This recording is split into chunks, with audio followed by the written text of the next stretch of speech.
बाबू के द्वारा यह धर्म गाथा भक्ति का आयोजन किया गया है, जिसमें आप लोगों की सेवा करने के लिए भी उपस्थित है मां भगवती धर्मगाथा भगैत मंडली गायक रूदल पंजियार, जो ग्राम पंचायत बेलवारा प्रखंड सिमरी बख्तियारपुर जिला सहरसा से चलकर आपकी पावन पवित्र नगरी में आप सभी श्रोताओं मां बहनों की सेवा करने के लिए उपस्थित है। इससे पहले हमारे छोटे भाई संदीप पंजियार जो स्थानीय मंडली है, उनकी द्वारा आप लोग भक्ति प्रसारण सुने, सुनकर बनने के भागी बने। आइए, सबसे पहले मैं आप सबों को एक देवी गीत की ओर लेकर चलता हूं, उसके बाद मैं प्रसंग से सेवा करने का प्रयास करूंगा। आप लोग शांति का दान देकर बैठे, भक्ति प्रसारण सुनकर बनने के भागी बने। और एक बार मैं श्रोताओं से आग्रह करता हूं, मां बहनों से आग्रह करता हूं, एक बार आप लोग दोनों हाथ उठाकर मां भगवती बाबा धर्मराज के नाम का जयकारा लगा लें, जिससे गाने वालों का हौसला बढ़ा रहे और सुनने वालों का भी हौसला बढ़ा रहेगा।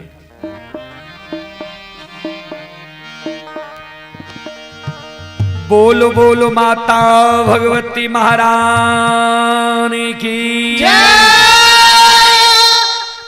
श्री दाता धर्मराज की जय, भक्त और भगवान की जय, महारुद्र बजरंगबली की जय, उमापति महादेव की जय,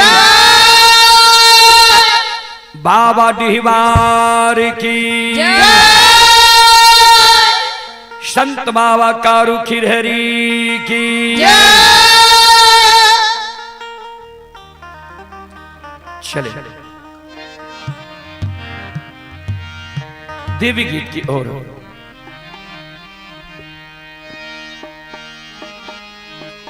जगत जननी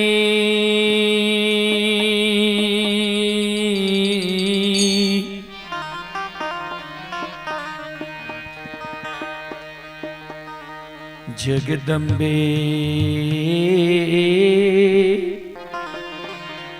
भवानी मां, हे मां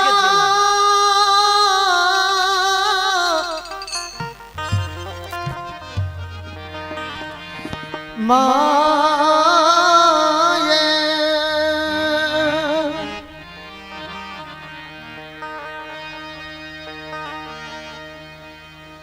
आ बाबा के रजांग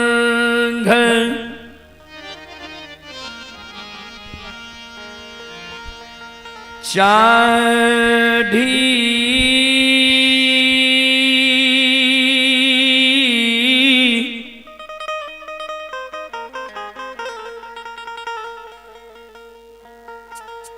आए बैसलई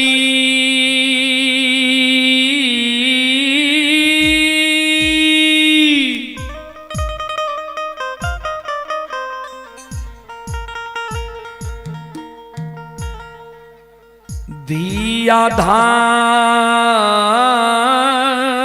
से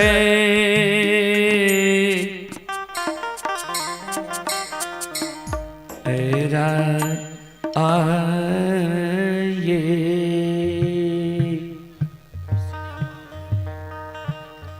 हसी ये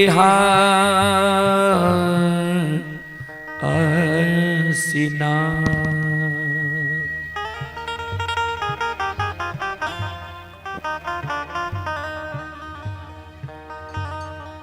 आहे दुलरी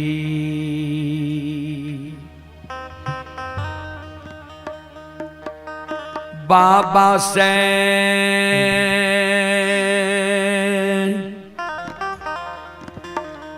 हाल छे जवान,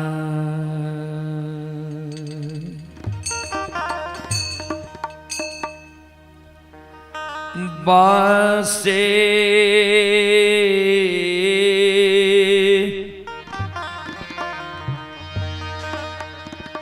हसी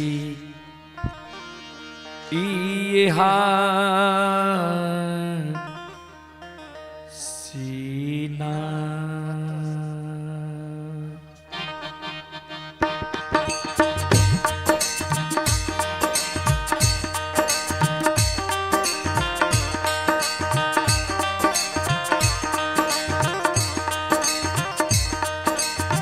अरे माइक के कम करे कही है।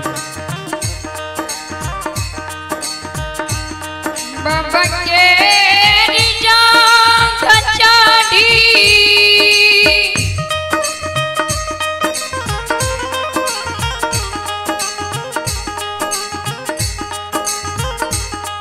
आये पैसा नहीं थी ज्यादा से डोये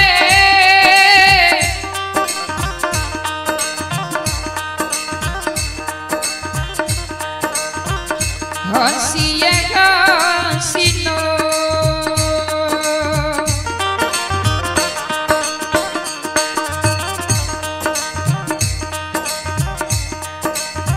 दुलरी बाबा से खलिए जब बये हंसिए हंसिनो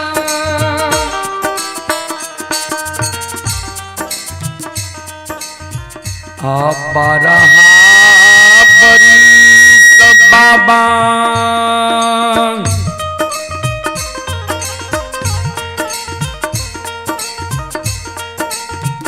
तोरे गोद में खिला लिया हो, ये हो कहियो न गेलिए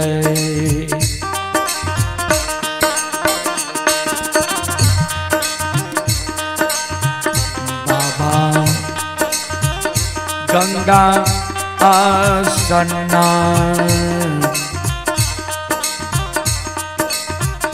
न से कहियो न घेलिए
कहियो न गेलिया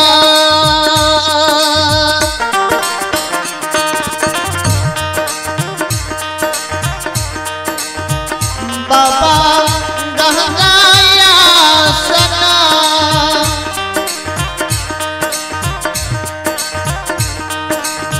नन से कहियो न गेलिया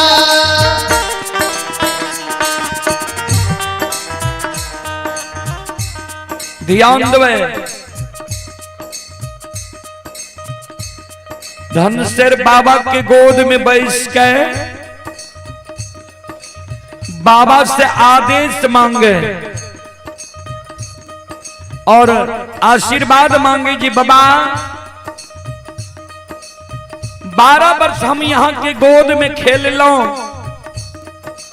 लेकिन माँ गंगा के पवित्र धारा में कहिए स्नान करे के लिए हम नहीं गेलो।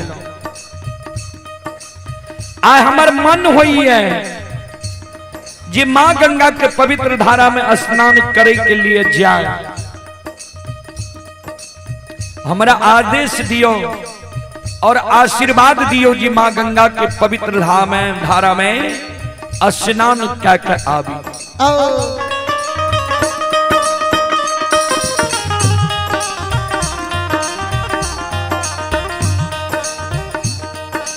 श्रोता बंधु,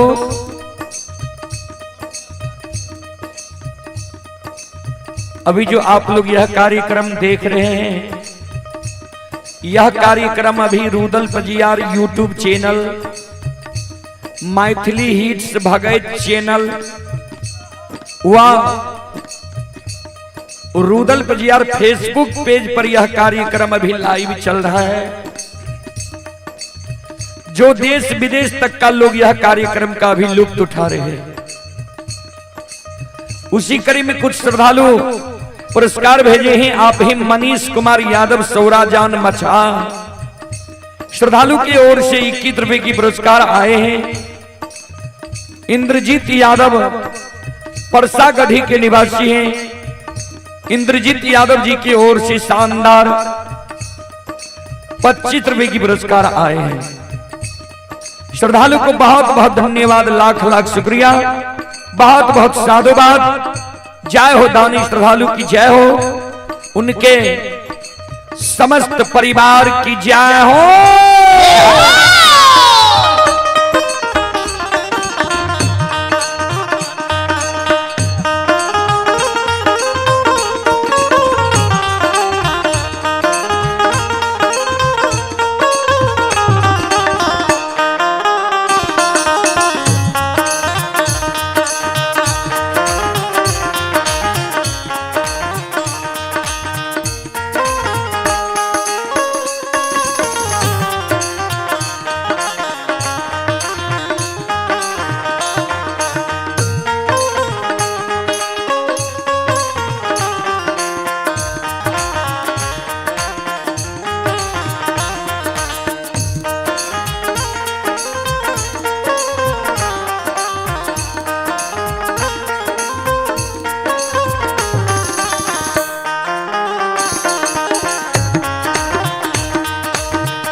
बाबा कल के बेटी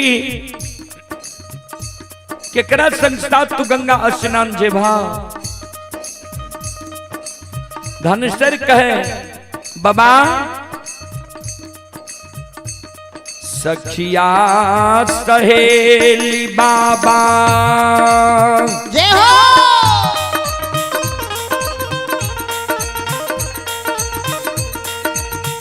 जाय छई गंगा स्नान से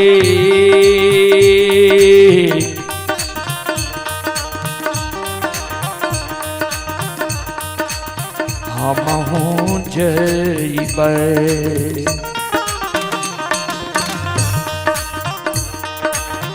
बाबा गंगा स्नान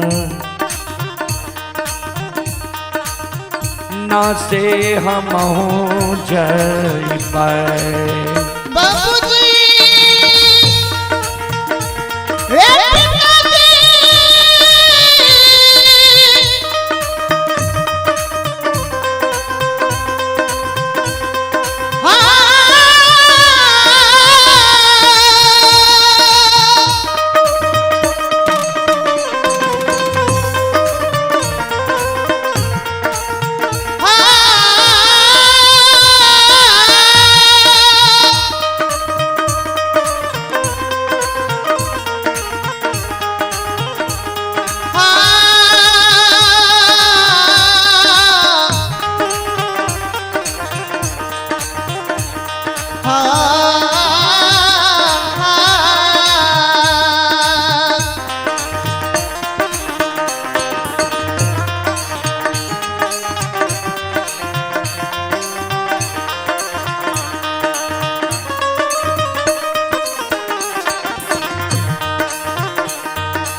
सखिया कहे मामा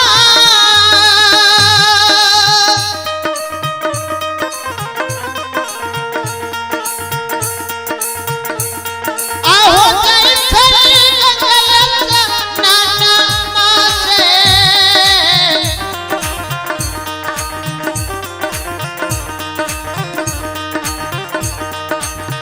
हम हो जाई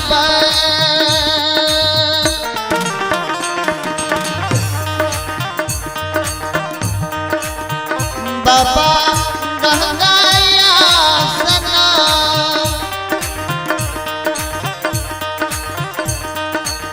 नर से हम हो जाइबे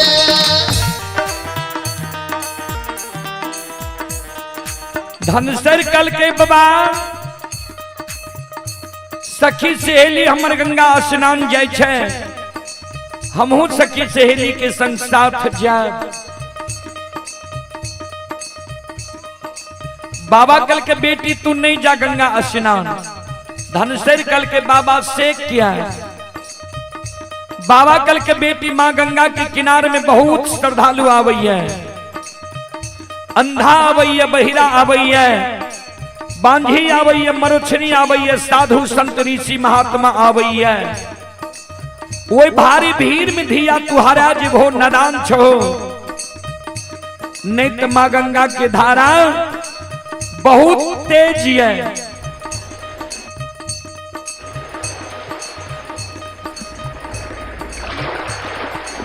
वो तेज धारा में बेटी तू डूब जेब, समय जेब, नहीं जा माँ गंगा के पवित्र धारा में स्नान करे के लिए। धनसर बाबा से कहे बाबा हम स्नान करे के लिए जेबे करब।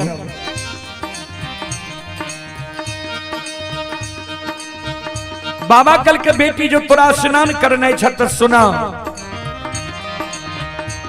तोरा हम युक्ति लगा दे छिया, तो स्नान क्या ली हो।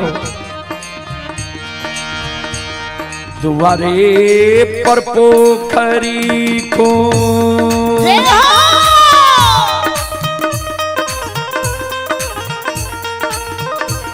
आहे खुनई बाधिया धान से राहे,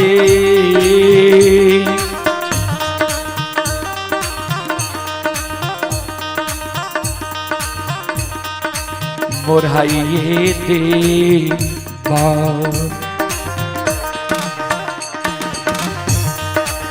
दुलरी पोखरी के चारों पार, से मोढ़ाइए देवा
दुलरी पोखरी के चार पार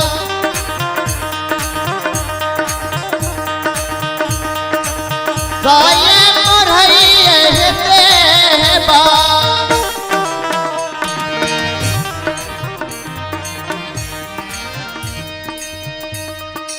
श्रोता भगवान यो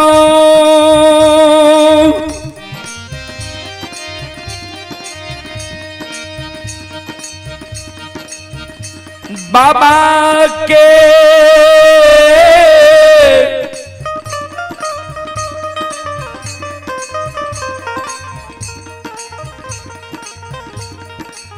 शब्द सुन धन से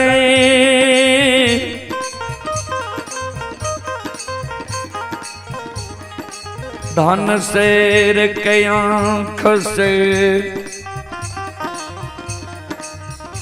आंसू गिरे है।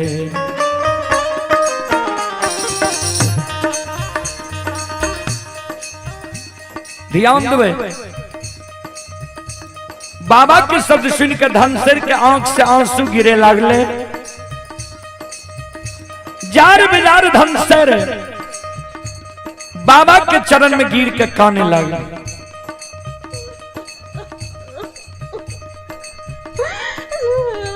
बाबा कल के बेटी तोरा आंख से आंसू किया गिरे लगला। धनसर काने कैन कैन के बाबा के कहे बाबा और पोखरी में स्नान करने से मनोकामना ने पूरा हो जाए। बाबा कल के बेटी तोरा मन में कौन मनोकामना छा? धनसर कान में कैन कैन के बाबा के कहे बाबा इस समाज में जो सखी सहेली के घर आंगन हम जाए छो, सखी सहेली के घर आंगन में सखी सहेली के भाई के जन्मल भतीजा भतीजी के सखी सहेली के गोद में खेलैत देखे छियै।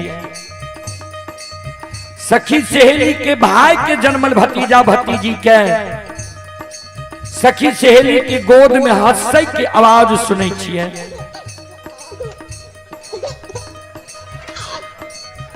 सखी सहेली के भाई के जन्मल भतीजा भतीजी के सखी सहेली की गोद में कानै की आवाज सुनै छियै।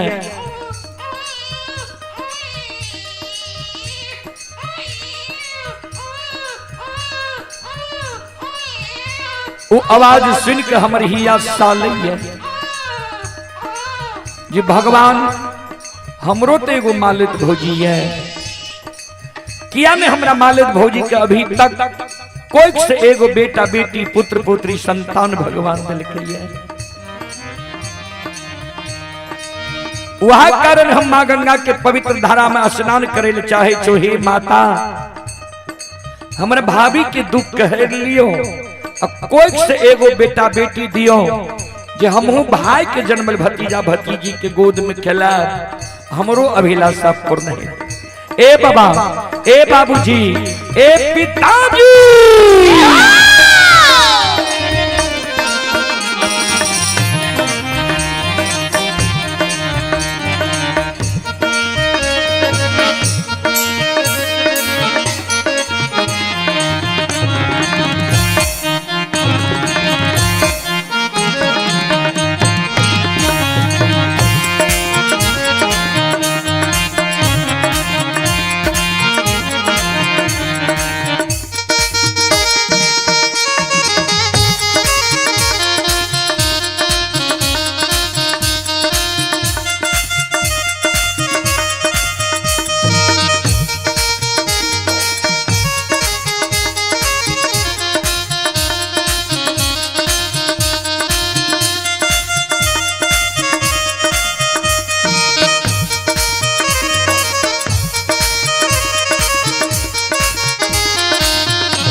हम हो जे जैब बाबा जय हो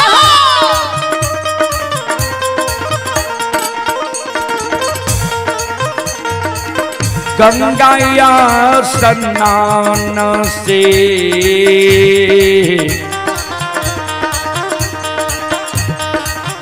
भौजिल मांगबै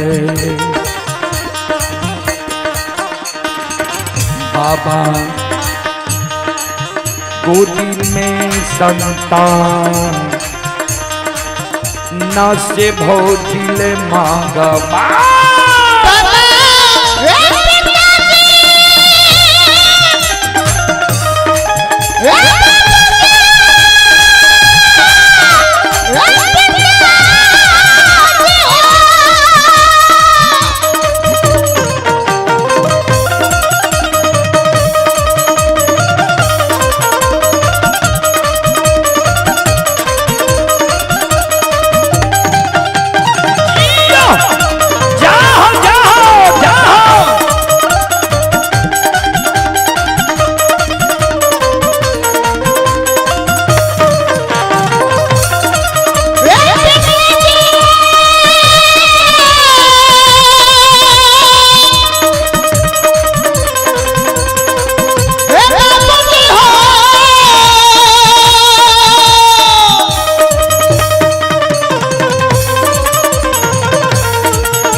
बोल बोल माता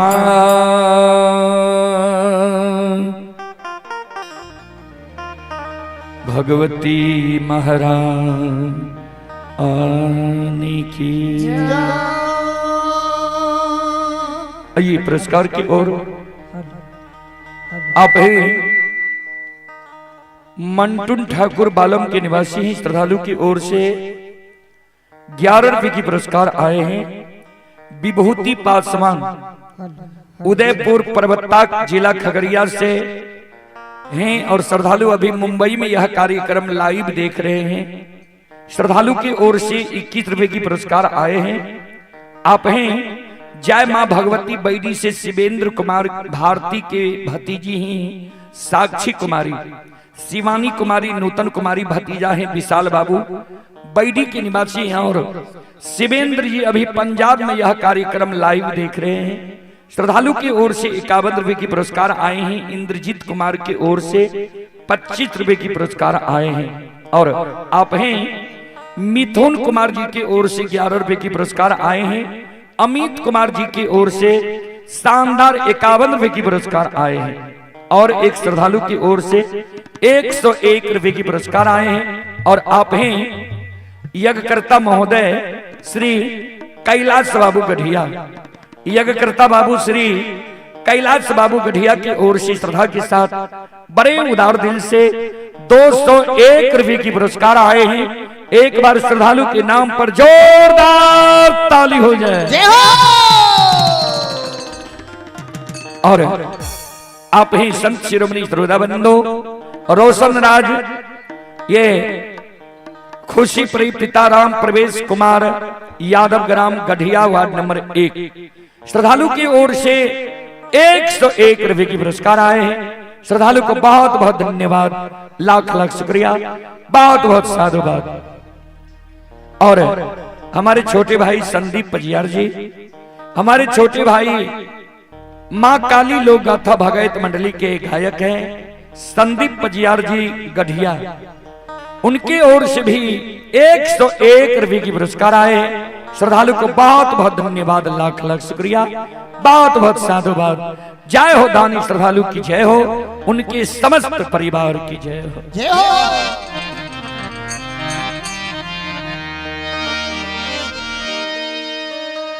आए अंतरयामी ठाकुर जी,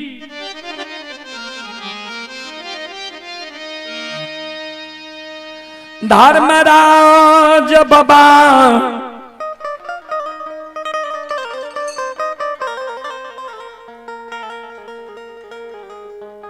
माया के लीला भगवान, क्या दिल कहिए हे बा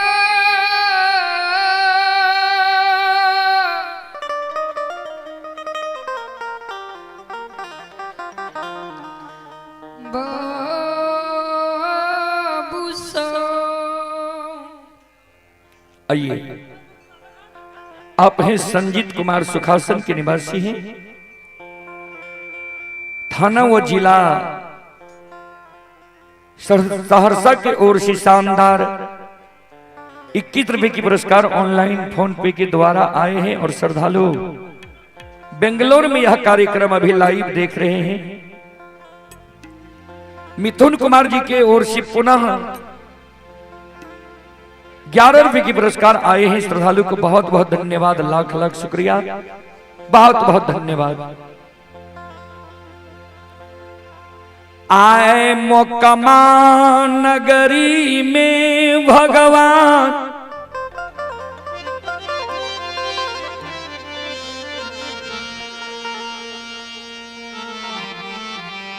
श्रोता भगवान यो। हे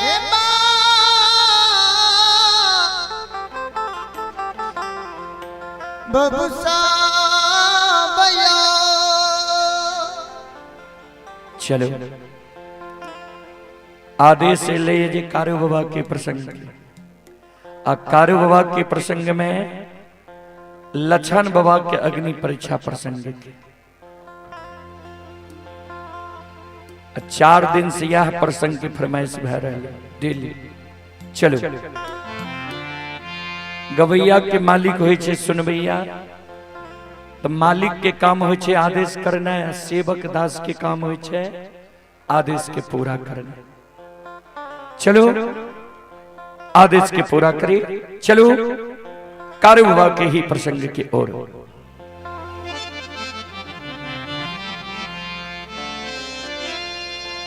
जय दीन कारू बाबा के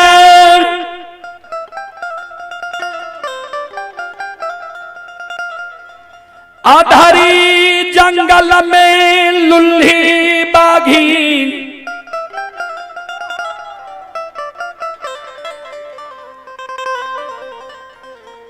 नोछर लगा दिल कई रहा, कारू बाय धरी जंगल में।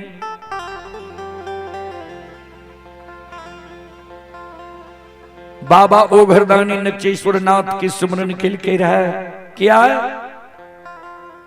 बाबा नक्षेश्वर नाथ के अनन्य भक्त रहे कारू बाबा।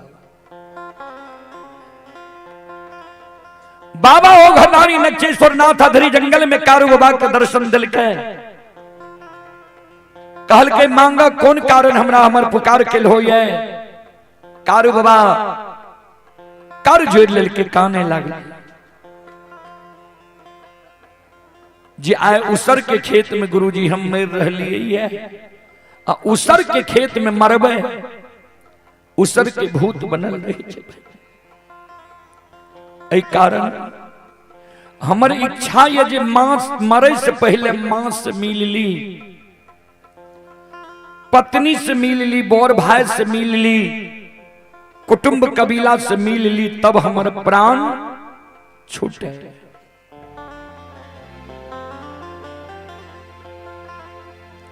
बाबा ओघरदानी नक्षेश्वर नाथ कल के कारू बाबा के जो हमर स्मरण केलहा तोरा दर्शन दिलिया तो मम दर्शन फल परम अनुपा अच्छा अनुभव है तोरा जा तोरा दर्शन जब दिलिया जा 7 दिन तू और जिंदा रहबो माय से मिल लेबह पत्नी से मिल लेबह बोर भाई से मिल लेबह कुटुंब कबीला से मिल लेबह 8म दिन तोहर प्राण छुटता लेकिन तू चल फिर नहीं सकबो। एगो लाइट उधरो क्या दियो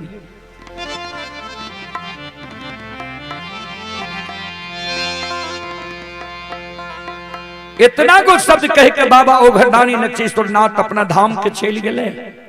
समाज के लोग दीना चचा लक्षण कारू बाबा के महपुरा नगरी ले के कारू बाबा के पत्नी के बिजुलिया नगरी से लावल गए। सब कारू बाबा के सूरत निहार निहार कौन सबके कारू बाबा धीरज बनाओ। छोटका भाई लक्षण जे रहे 4 भाई कारू बाबा रहे कारू महिनाथ कारू साहबी लक्षण। तो छोटका भाई लक्षण कारू बाबा के सिरहान में बैसल कारू बाबा के सूरत के मुलुर मुलुर ताके 7 दिन कारू बाबा का बगजोर लागल भेलैया। 7 दिन से लक्षण मुंह में अन्न नहीं लेल के सिर्फ जल पी के छे भैया के शोक।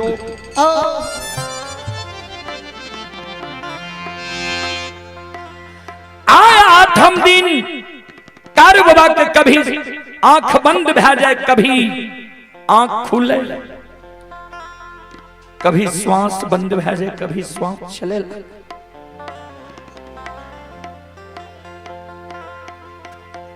कारू बाबा के व्यवहार देख छोटका भाई लक्षण घबरा गेलई जे आब लागई छै दादा भाई ये दुनिया में जिंदा नहीं रहते।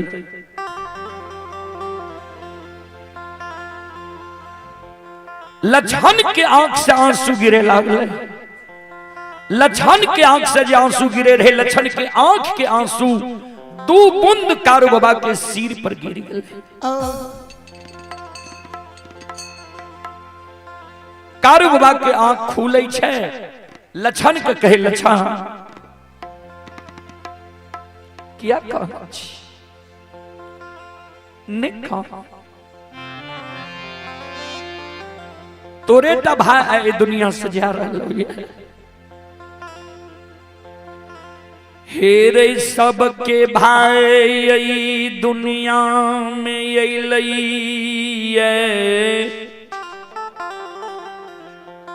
सबके भाई दुनिया से कर्म सुधर में पाप पुण्य का के चल गेलई।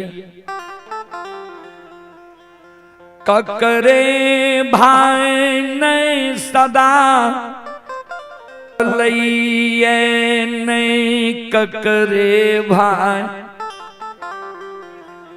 ऐ दुनिया में सदा रहत।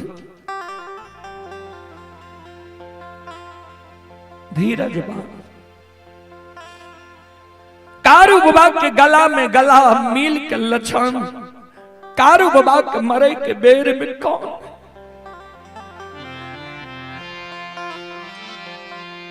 सुख के भाई में हमरा भाई में बहुत अंतर है।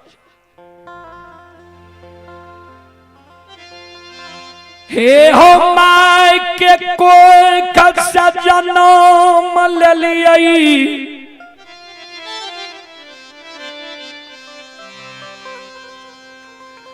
माय के दूध छोड़ लियई, माय के गोद से हमरा लायल हो, गोद में बैसा के माखन मिश्री खुआ मलाई खिलिलू, पेट लगा के माय के तरह हमरा सुतिलू। तोरा प्रसाद हम कहीं नहीं जान लिए कि हमरा माय के लाड़ प्यार नहीं मिला, बाबू के लाड़ प्यार नहीं मिला। आज ये दुनिया से जा रहे हो गया, केकरा गोद में बैस के हम माखन मिश्री खुआ मलाई खेबै।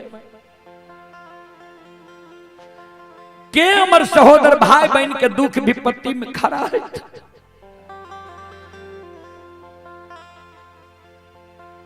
कारू बाबा मरे के बेर में सहोदर भाई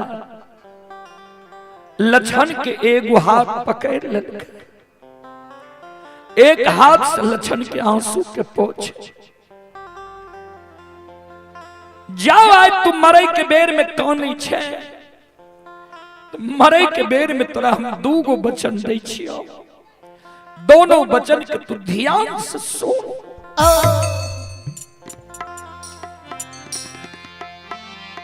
प्रथम वचन,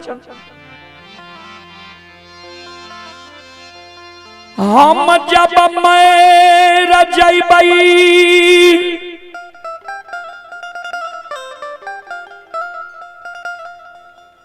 हमरा मृत शरीर के तू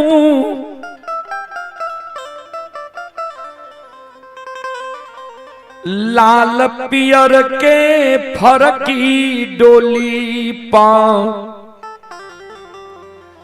सरहा घाट पर तू ले जाइए। सहोदर उत्तर दक्षिण के आंची में हमरा सुला दिए। समाज के लोग चाहते जे कारू के मुंह में भतीजा आग दिए, यानी महीनाथ पंडित के सुपुत्र मदन, लेकिन भतीजा के हाथक आग हम स्वीकार नहीं करो।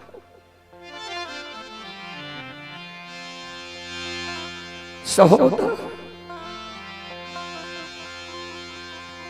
हेरे समाज के लोग के बात तुमने मानी है, अचरा को पिन पहिर ली है, 7 बंधन के ऊंक बना ली। जना लोग घूम घूम के माय बाप के मुंह में आग दे छे। सहोदर तोरा हम भाई ने बेटा जन के पोसली हुई है, मुंह में आग लेके खारा। कारू बाबा कहे मरे के बेर में लछन के ए रो भाई, जना लोग घूम घूम के माय बाप के मुंह में आग दई छई, ओई समान महापुरा नगरी में भाई आके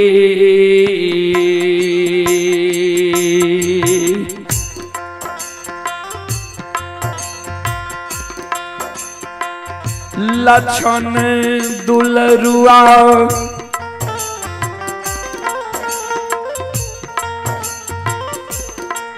और भाई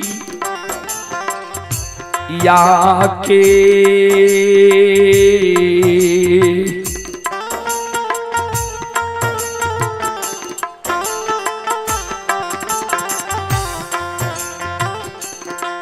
अरे मुँह में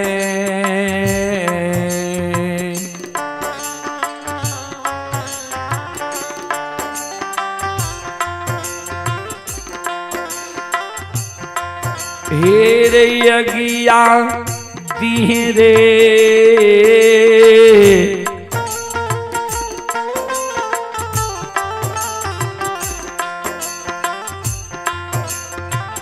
लछन बबुआ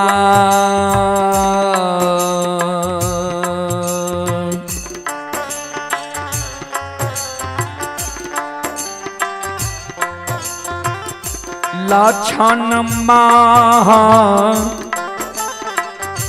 पूरा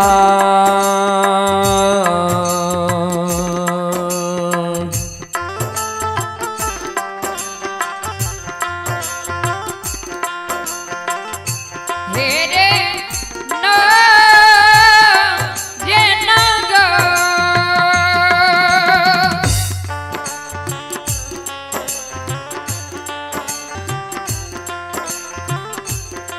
लछा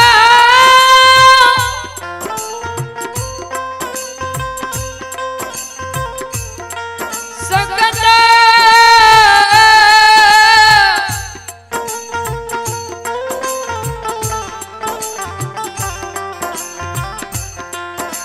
लछन बाबू रे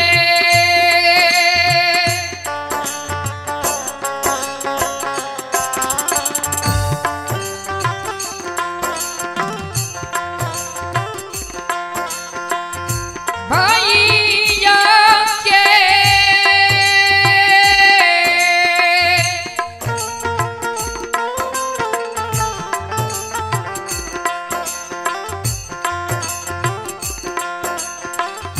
ये तू लडुआ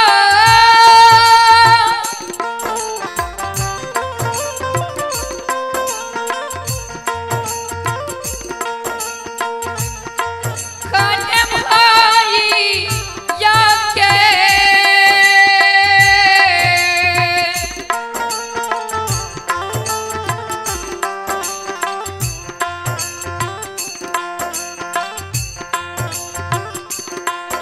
ये रे मुँह में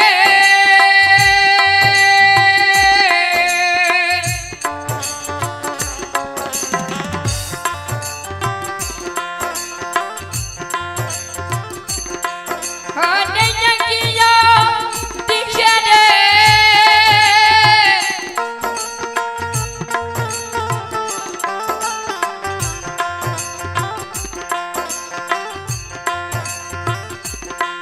ये सत खतर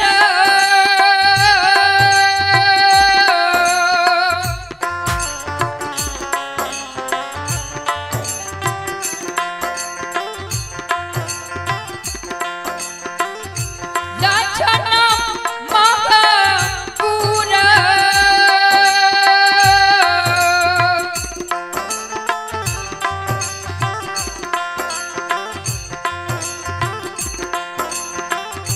हेरे न रे नग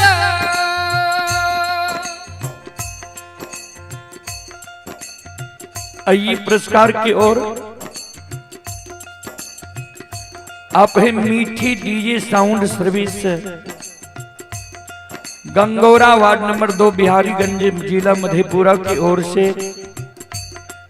11 रुपए की पुरस्कार आए हैं। रुपेश कुमार टाइल्स ठेकेदार श्रीपुर मधेपुरा। श्रद्धालु दिल्ली में यह कार्यक्रम अभी लाइव देख रहे हैं। श्रद्धालु की ओर से 21 रुपए की पुरस्कार आए हैं। आप हैं अनुज कुमार। अनुज कुमार की ओर से शानदार 21 रुपए की पुरस्कार आए हैं। आप हैं नेशनल ऑर्केस्ट्रा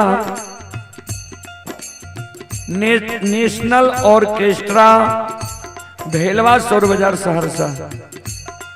नीरज कुमार की ओर से शानदार 11 रुपए की पुरस्कार आए हैं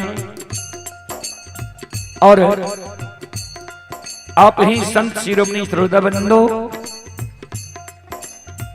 राधे श्याम यादव के पोता यशवर्धन कुमार हर्षवर्धन कुमार 51 रुपए की पुरस्कार आए हैं। महेंद्र यादव के ओर से 51 रुपए की पुरस्कार आए हैं। पवन यदुवंशी पेंटर स्थानीय निवासी हैं, 51 रुपए की पुरस्कार आए हैं। और आप हैं रिमझिम कुमारी, ब्यूटी कुमारी, दीपा कुमारी, राजदीप कुमार, अनुराज कुमार, ऋषभ कुमार, सभी बच्ची के शुभ मुंडन पर उनके नाना हैं सुरेन पजियार पिठारी, राम यादव विजय घाट, दोनों श्रद्धालु मिलकर सभी बच्चे के शुभ मुंडन के शुभ अवसर पर 501 रुपये की पुरस्कार भेजे हैं। एक बार सभी श्रद्धालु के नाम पर जोरदार ताली हो जाए। जय हो।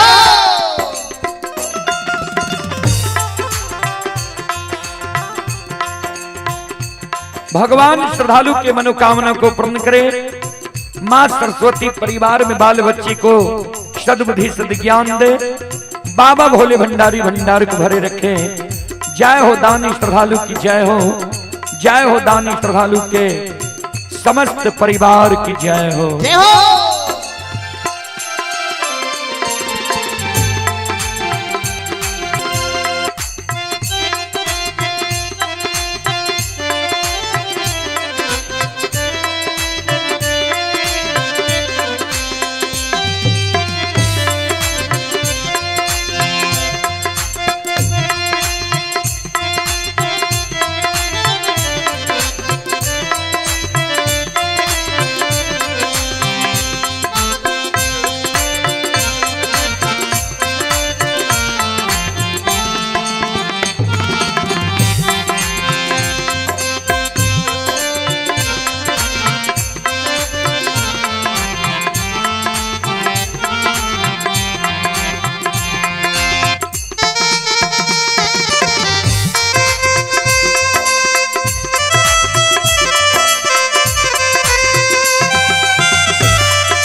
संत शिरोमणि श्रोता बंधु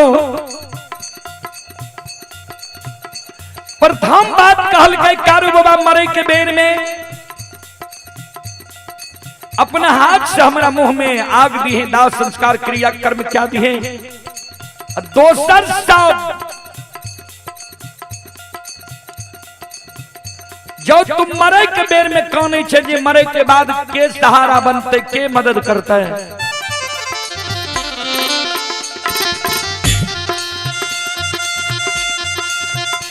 यही ना जिंदा में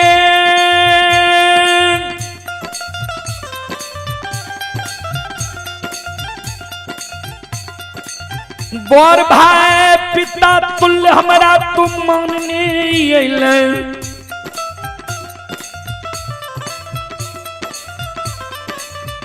हम हूँ तोरा छोट भाई, अनुज भाई पुत्र के समान होय छे, पुत्र के समान तोरा मानने लियो। मरलो में जब तू हमरा वह समान मान में, हमरा सारा के निप में हमारा सारा पर धूप दीप अगरबत्ती जले में एक चिलम गाजा चढ़े में तो मरे के बेर में तोरा हम वचन देने जाय छियो हमारा मरे के बाद भी जो तोरा कोनो दुख पड़ जेतो विपत्ति पड़ जेतो वो दुख विपत्ति में जो हमर पुकार कर भी जे हो कारू भैया हमारा दुख पड़ गई है विपत्ति पड़ गई है तो वचन दे छियो मरे के बेर में ध्यान से सुन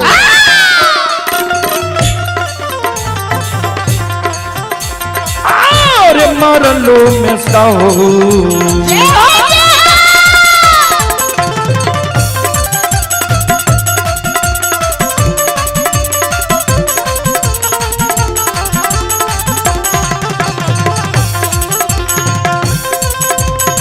लछन लरिल बा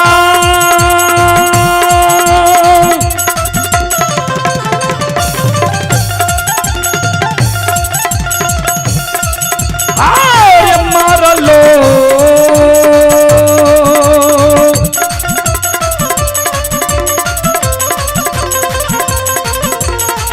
लो में सहोदर रे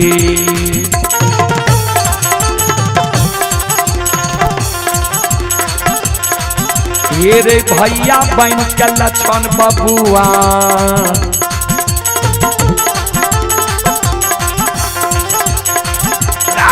तोरा लिए रह बौरे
हमारा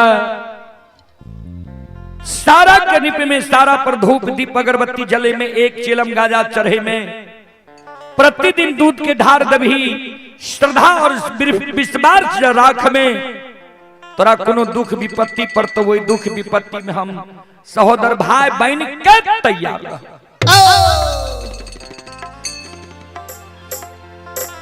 इतने गो बात कारू बाबा कहल के कारू बाबा के पंच भौतिक शरीर से जीवात्मा निकल जीवो तन से प्राण निकल गए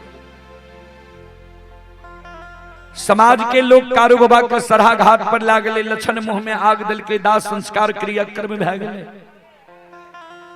4 दिन कारू बाबा के मरल भले चौथे दिन से छोटका भाई लछन कारू बाबा के सारा कनी पे धूप दीप अगरबत्ती जलावे कारू बाबा कल कर एक चिलम गांजा चढ़ावे लछन जोरा चिलम गांजा चढ़ावे प्रतिदिन कारू बाबा के सारा पर दूध के ढार दे लछन संकल्प लाल के जा तक कारू भैया के पूजा नहीं करबे ता तक भोजन नहीं करबे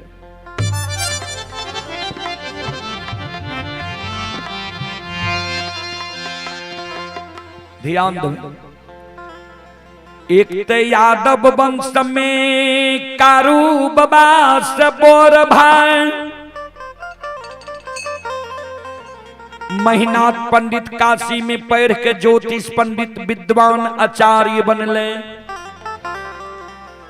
बनगांव महिषी के ब्राह्मण बाबा विद्वान लोग हंस दुष्ट के महीनाथ बाबा के विद्वान के सभा में मारे में कहीं पंडित भेलाया वह वंश में लक्षण भूत के पूजा करे लगे, सारा के पूजा करे लगे। पंडित लोग मन में सोचे जय वंश में काशी के पढ़ल पंडित ज्योतिष विद्वान आचार्य वही वंश में भूत की पूजा है। जय दिन महीना पंडित गौर पर चढ़ते वही दिन ने पूछबे बाबूजी 6 महीना आय कारू बाबा के मरल भेलैया आय बड़का भाई महीनाथ पंडित पाखर पेड़ पर बैस के पोथी पुराण पढ़े छे, समाज के लोग के पोथी पुराण पढ़ के समझावे छे। आय महीनाथ बाबा के विषय छिए मानव जब मर जाय छे त कर्म के अनुसार दोसर योनि में जन्म होय छे। आय वो सभा में 2-4-10 गो बनगांव के ब्राह्मण बाबा बैसल छे। एगो विद्वान ब्राह्मण बाबा खड़ा भ गेले कर जोइल के पंडित जी यहाँ जे कहै छियै मानव मर जाय छे कर्म के अनुसार दोसर योनि में जन्म होय छे ता सुनइए वाला ता के लिए कि कहियो वाला के लिए यानी श्रोता के लिए ही कि वक्ता के लिए भी महीनाथ बाबा कलखिन सब के लिए क्या तो कभी स्पष्ट रूप से लिख देलखिन है, ध्यान से सुनबे।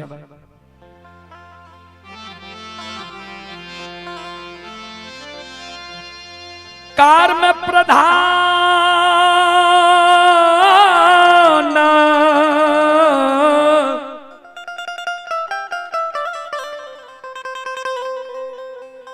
ईश्वर चिराखा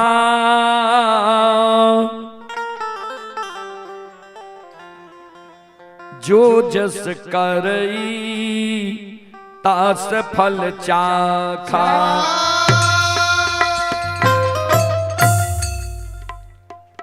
कर्म प्रधान विश्वर चिराखा जो जस करई तास फल चाखा।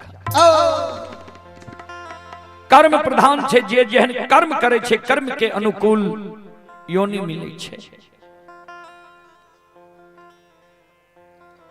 ब्राह्मण बाबा कलकिन कहलिए तो ठीक है, लेकिन यहाँ के घर में की भा रही यहाँ के मालूम ये महीनाथ बाबा कलकिन हमर घर ते ठीक ठाक है। ब्राह्मण बाबा कलकिन नहीं, सुन लिया आज से 6 महीना पहले यहाँ के भाई कारू मैर गेल नियम के विरुद्ध अक्षेत भतीजा यहाँ भाई से आग दिले लिए 4 दिन कारू के मरल भेल। चौथे दिन से यहाँ के छोटका भाई लक्षण कारू के सारा के नीपइए, धूप दीप अगरबत्ती जलाबइए, फूल चढ़ाबइए, दूध की ढार दइए। एक तरफ यहाँ कहे छिए मानव मर जाय छे कर्म के अनुसार दोसर योनि में जन्म है छे, दोसर तरफ यहाँ के भाई कारू सारा में बैसल ये जे रोज लक्षण सारा के नीपइए, धूप दीप अगरबत्ती जलाबइए, फूल चढ़ाबइए, दूध की ढार दइए। जय वंश में काशी के पढ़ल पंडित ज्योतिष विद्वान आचार्य कोई वंश में भूत की पूजा है।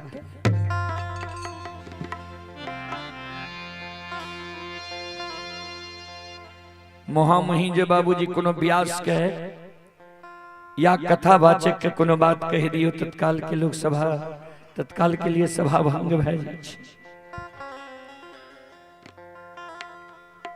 सभा भंग भए गेल।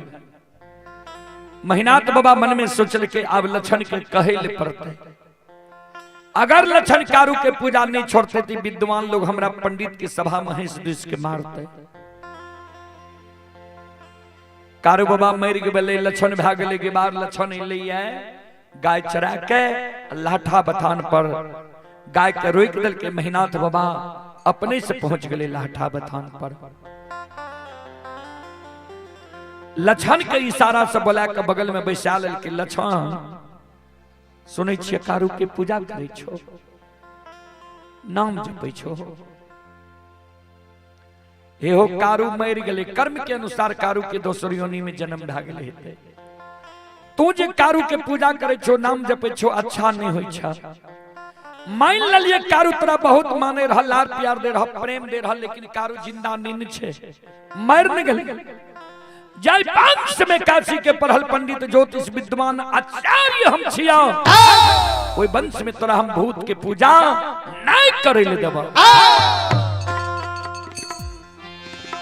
से लक्षण हे हो कारू अई के हो पू,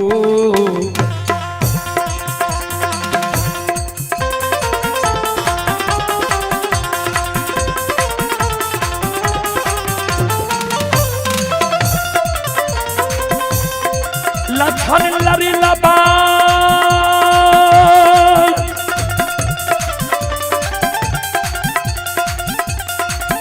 आओ कारू आई,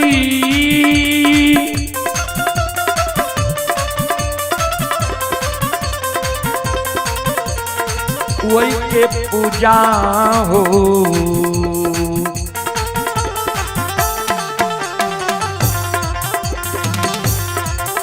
ये हो छोड़िए दे हो लक्षण बबुआ,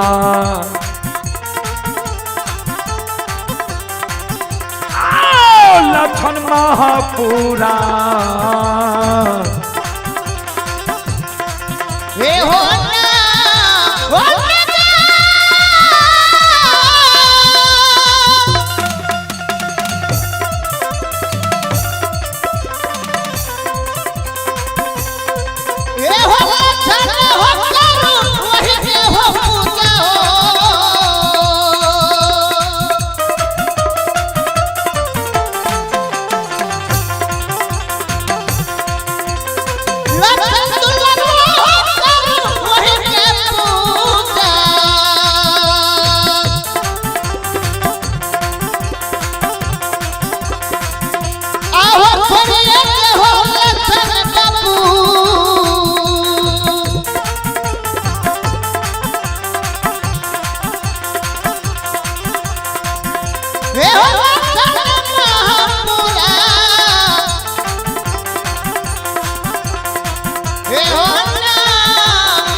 ये पुरस्कार की ओर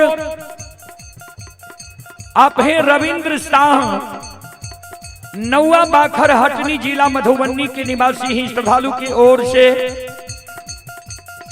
21 रुपये के पुरस्कार आए हैं। आप हैं सविंद्र कुमार, पिपराही लौकही जिला मधुबनी के निवासी ही श्रद्धालु की ओर से 21 रुपये की पुरस्कार ऑनलाइन फोन पे के द्वारा आए हैं। श्रद्धालु को बहुत बहुत धन्यवाद, लाख लाख शुक्रिया, बहुत बहुत साधुवाद। जय हो दानी श्रद्धालु की जय हो, उनके समस्त परिवार की जय हो।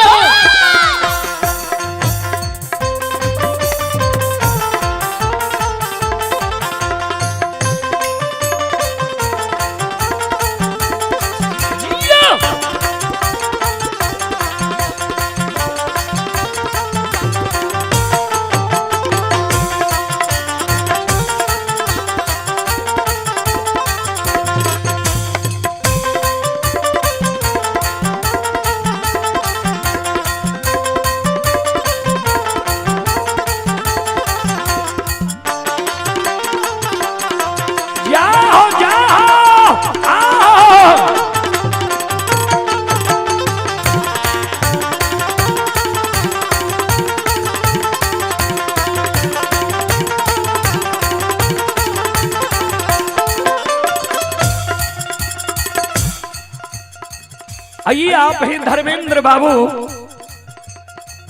स्थानीय निवासी हैं। धर्मेंद्र बाबू की ओर से श्रद्धा के साथ बड़े उदार दिल से शानदार 201 रुपये की पुरस्कार आए। श्रद्धालु को बहुत बहुत धन्यवाद, लाख लाख शुक्रिया, बहुत बहुत साधुवाद। जय हो दानी श्रद्धालु की जय हो, जय हो दानी श्रद्धालु के समस्त परिवार की जय हो।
भगवान श्रद्धालु की मनोकामना को पूर्ण करें। यो सुन भैया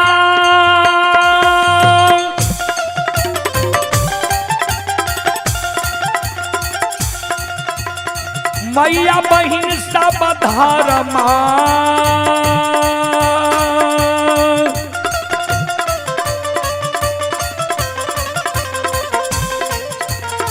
माँ के लीला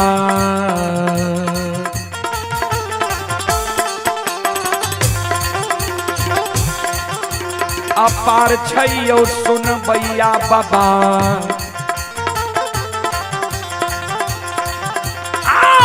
छल दुनिया ये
धर्म के लीला अगम अपार कोई पावे न पार गुन गावे हजार भक्त करी छे जेखार।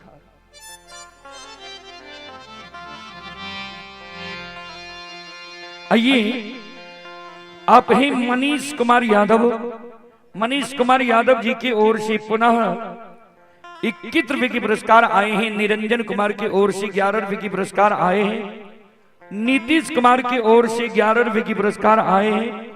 और आप ही संत शिरोमणि सरोदा बंधु मां बहन बाबू भैया सब रवि रंजन कुमार, निरंजन कुमार, रजनीश कुमार तीनों भाई के बहनोई आशीष कुमार यादव स्थानीय निवासी हैं। श्रद्धालु की ओर से शानदार 111 रुपए की पुरस्कार आए हैं। आप ही गढ़िया वार्ड नंबर 2 से मनोहर बाबू के सुपुत्र मौसम आनंद की ओर से 51 रुपए की पुरस्कार आए हैं। श्रद्धालु को बहुत बहुत धन्यवाद, लाख लाख शुक्रिया, बहुत बहुत साधुवाद। जय हो दानी श्रद्धालु की जय हो, उनके समस्त परिवार की जय हो। अइला से बकिया बाबा ओरे दोरिया हो बाबा हो, अइला से बकिया बाबा तोहरे दोरिया हो बाबा, अइला से बकिया बाबा तोहरे दोरिया हो बाबा हो, अइला से बकिया बाबा तोहरे दोरिया हो बाबा, बाबा हो सेवक के मन के मनोरथ पूरी हो बाबा, बाबा हो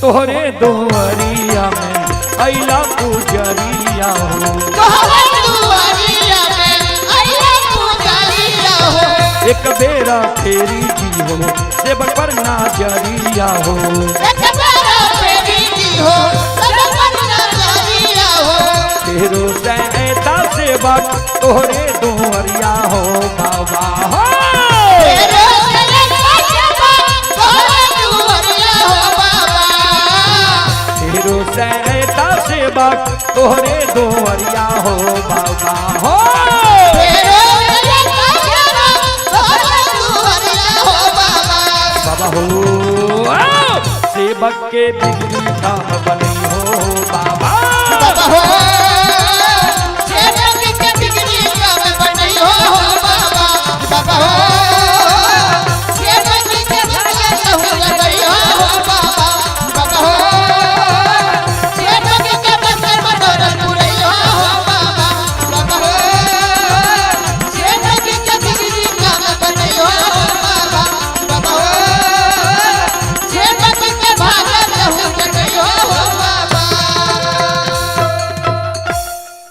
बोल बोल सच्चे दरबार की। आइए निरंजन यदुवंशी की ओर से श्रद्धा के साथ बड़े उदार दिल से शानदार 21 रुपए की पुरस्कार आए हैं श्रद्धालु को बहुत बहुत धन्यवाद, लाख लाख शुक्रिया, बहुत बहुत साधुवाद। जय हो दानी श्रद्धालु की जय हो, उनके समस्त परिवार की जय हो। महीनाथ बाबा जे लक्षण के कहल के जे कारू के पूजा करना छोड़ दे, नाम लेना भूल जो, वही बात के तनियों को लक्षण के प्रभाव नहीं पड़ले। लक्षण मुहा मुही कुछो नहीं कहल के जे पूजा करना छोड़बो कि नहीं, नाम लेना भूलबो कि नहीं। लेकिन वे बात के प्रभाव भी लक्षण के नहीं पड़ले। निकारू बाबा के पूजा करना छोड़ल के नाम लेना भूल किया। मरे के बेर में जे कारू बाबा कहे के गेले रे मरलो में पूजा करबी त भाई बहन के रहबो, वही बात के याद ये लक्षण के। श्रोता बंधु, लक्षण जब कारू बाबा के पूजा नहीं छोड़ल के तो महीनाथ बाबा मन में सोचल के आप जे लक्षणा कारू के पूजा नहीं छोड़े छे, एक चात मारबे, दामस देबे, समाज के लोग हमरा कलंक देते। जे 4 भाई माय के कोई से जन्म ले, 2 भाई मर गए, ओहो दोनों भाई के पुत्र पुत्री नहीं भेले, ओहो दोनों भाई के हिस्सा धन संपत्ति हमरे दोनों कहते। लोग कलंक देते जे धन संपत्ति के कारण महीनाथ पंडित लक्षण के उल्लू चुल्लू करे छे, जे लक्षणों मर जा सारी संपत्ति हमर भै जाए। आई कारण नहीं लक्षण के एक चात मारबे नहीं, दामस देबे, सबसे बड़ो समाज होय छे। समाज के मरण मंजन प्रमुख लोग के बुला ले छिए आ कहबे लक्षण के बुझा दियो, समझा दियो जे कारू के पूजा नहीं करे, नहीं कारू के नाम ले, नहीं कारू के चर्चा करे।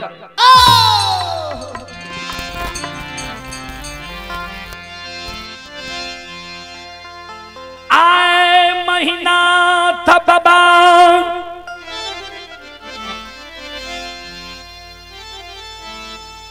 महापुरा नगरी के मरर मंजन प्रमुख लोग के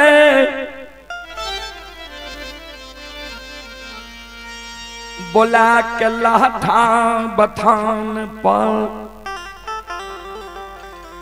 सभा लगा दिल कई।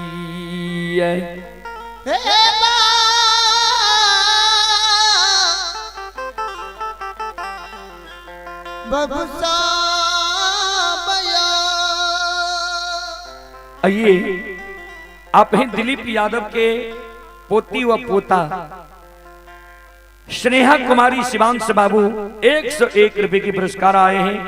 शशिधर यादव के पोता ये आरपी बाबू की ओर से 101 रुपए की पुरस्कार आए हैं। श्रद्धालु को बहुत बहुत धन्यवाद, लाख लाख शुक्रिया, बहुत बहुत साधुवाद। जय हो दानी श्रद्धालु की जय हो, उनके समस्त परिवार की जय हो। श्रोता बाबू, हमारी माँ बहन बाबू भैया सब ध्यान दो।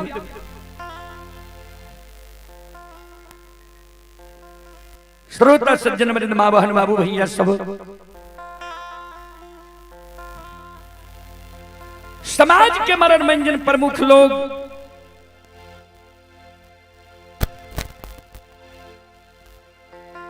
लक्षण के बोला के बीच सभा में बैसा लेल के लक्षण के समझावे। लक्षण हो ठीक है न, महीनाथ पंडित कहे छा जे कारू मर गए, कर्म के अनुसार कारू के दोसर योनि में जन्म भा गए हेते। तू जे कारू के पूजा करे छो, नाम जपे छो, छोड़ दे कारू के पूजा करना। किया तोरा भैया के लोग हंस दिस के मारे छो। समाज के शब्द सुन के महीनाथ बाबा, समाज के लोग जे लक्षण के समझावे रे महीनाथ बाबा खराब भा गए, कर जोड़ लेके समाज बाबा दुश्मन हमर बात नहीं मान लके।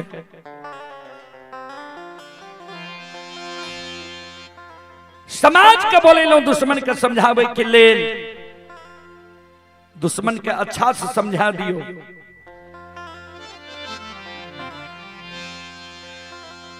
समाज के लोग जे लक्षण के समझावे रहे, महिनाथ बाबा जे दबाव दे रहे, आज संत बाबा कारू के 6 महीना मरल भेलै, आज कारू बाबा के ई बात बर्दाश्त नहीं भेलै।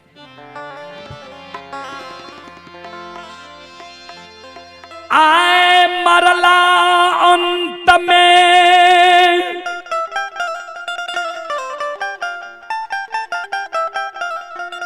संत बाबा कारू वही सभा के बीच में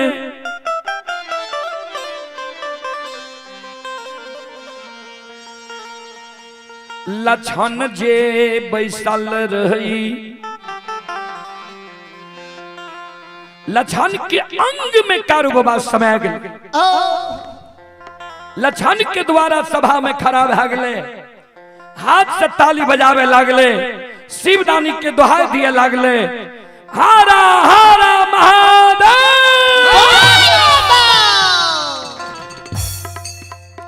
संत बाबा कारू आए प्रथम बार हुए सभा के बीच में। अमांगया के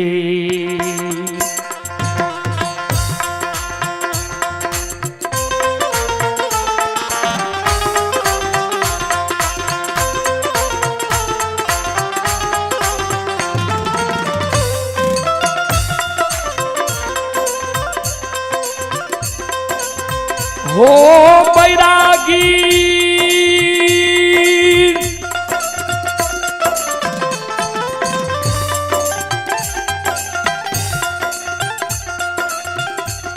आहो माया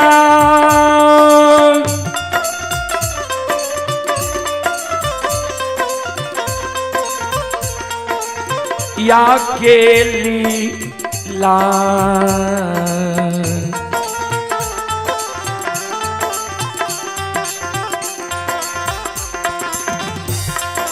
रचई छई हो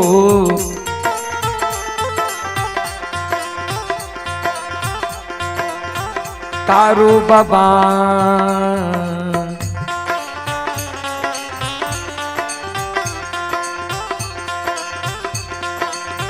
बाबा हे होता भाके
आइए पुरस्कार की ओर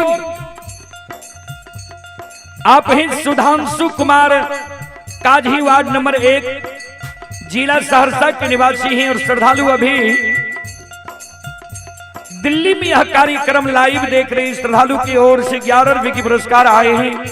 इंद्रजीत कुमार की ओर से भी 11 रुपए की पुरस्कार आए हैं। ब्रजेश कुमार की ओर से 11 रुपए की पुरस्कार आए हैं। राम उद्गार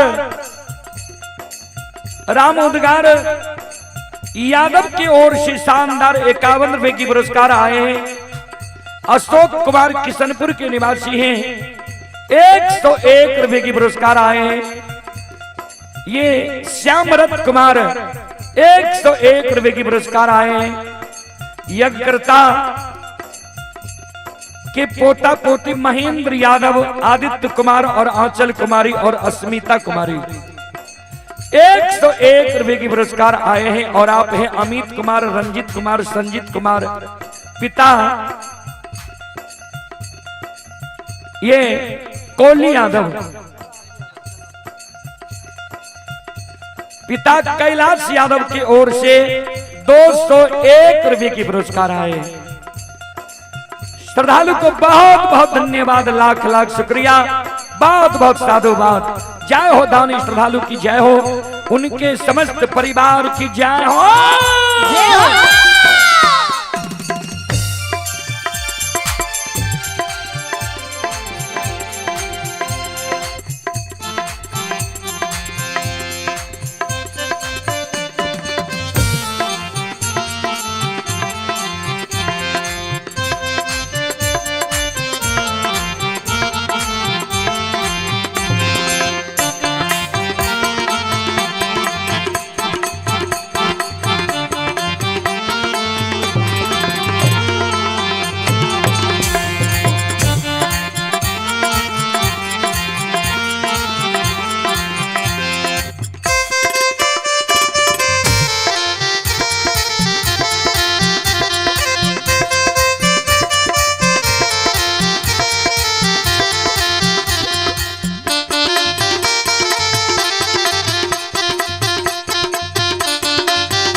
शिरोमणि श्रोताबंधो,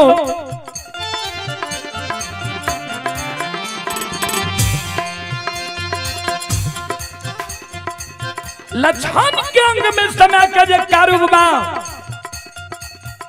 हाथ से ताली बजा दल के शिवरानी के दोहाई दे दल के। ध्यान देवे, लछन के व्यवहार देख के समाज के लोग मन में सोचे ठीके लक्षणा खिरहरी वंश में महामूर्ख जन्म गई है। देखते महिनाथ पंडित समाज के बोले के लक्षण के बुझा दह, समझा दह। ई दुश्मन हाथ से ताली बजबे छे, शिवदानी के दोहाई दे छे, अपना के कारू बुझे छे। समाज के शब्द सुन के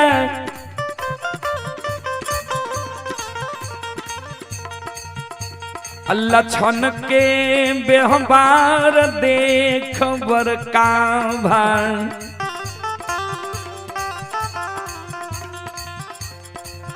महिनाथ पंडित के आय क्रोध बर्दाश्त नहीं के लिए आय महिनाथ बाबा सभा में खड़ा भाग ले कर जोड़ ललके समाज बाबा, समाज बाबा हमार बात ही दुश्मन नहीं मान लके। समाज के बोले लो दुश्मन के समझावे के लिए, समाज के आज्ञा का भी दुश्मन भंग क्या दे, 10 के आज्ञा का जी दुश्मन भंग करके 10 के द्रोही भाग गए। 10 के जो द्रोही भाग गए तो 10 द्रोही बचे न कोई, जो बचे सो बावर हो। 10 के आज्ञा का जी दुश्मन भंग करके तब हमारी भाई ने हमार दुश्मन।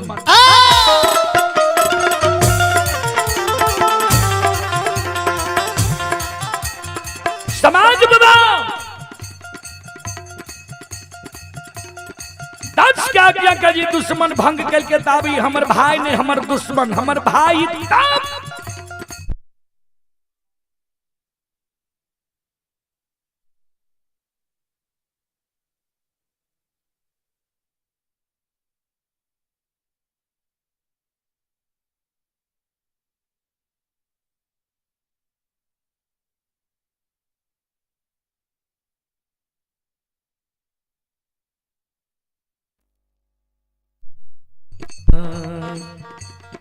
श्रोता बंधु ध्यान देवे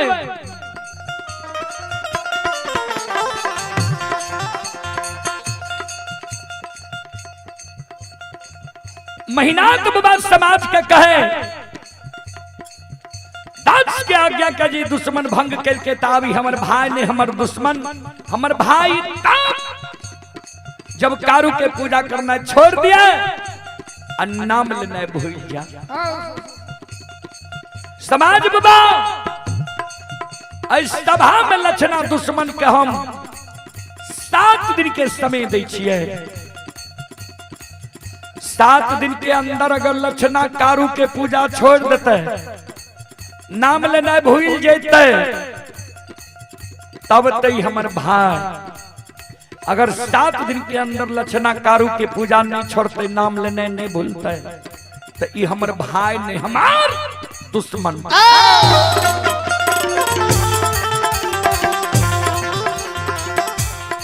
समाज बाबा 7 दिन के अंदर जब लक्षणा कारू के पूजा नहीं छोड़ते तो 8वें दिन 7 गो गाछ चंदन छे पोखर के महार पर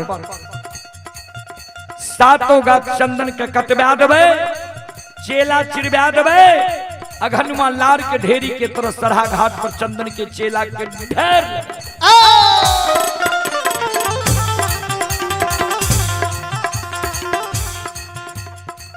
कारू मर गए तब कारू के आग में जले लिए।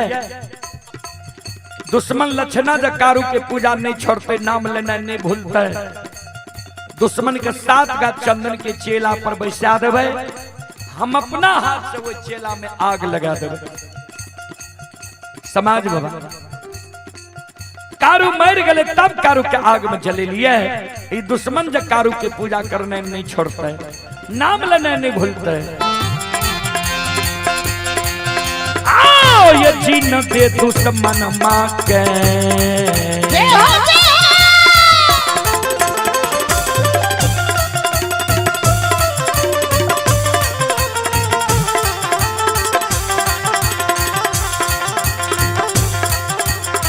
यो सुन भैया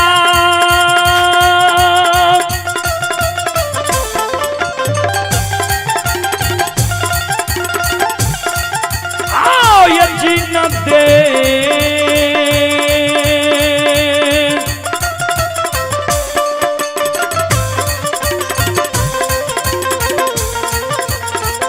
दुश्मन माँ के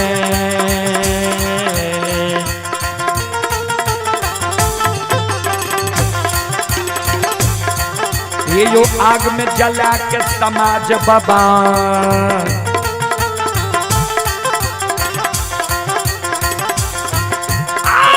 देव गगन हो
सुनो सुनो सुनो भैया सुनो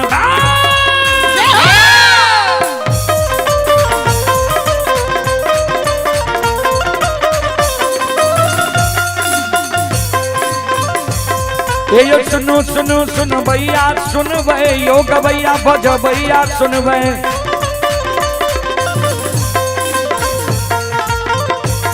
और ये माँ बहना ये ध्यान से सुन भै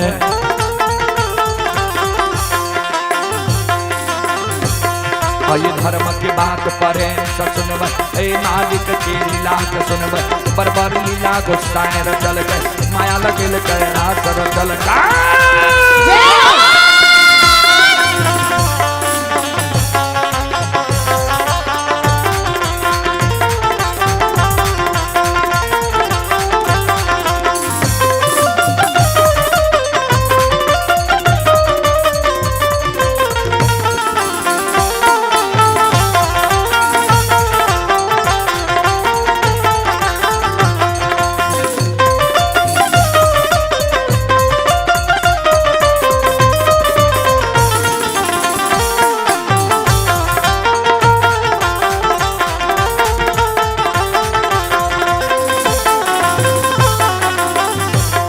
ये भाग के बेर भगवती के सुमरा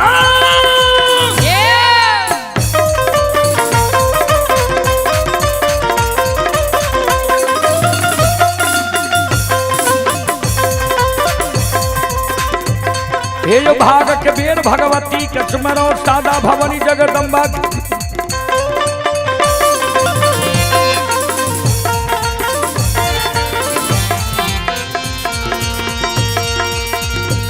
ये जो ज्ञान गुरु बाबा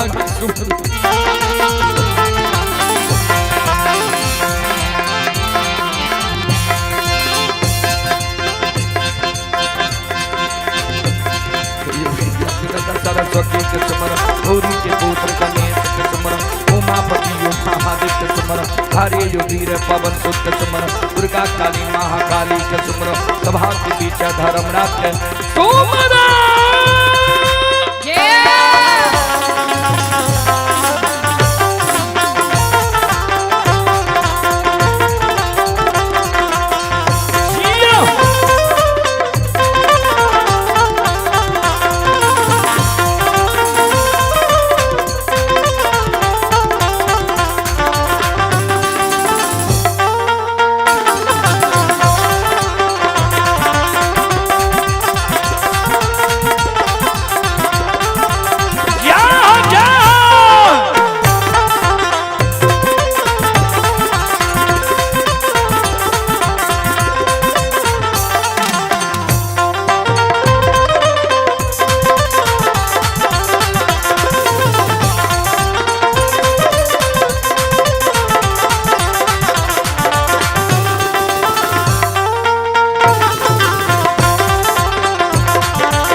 आइए पुरस्कार की ओर सत शिरोमणि श्रोता बंधु मां बहन बाबू भैया सब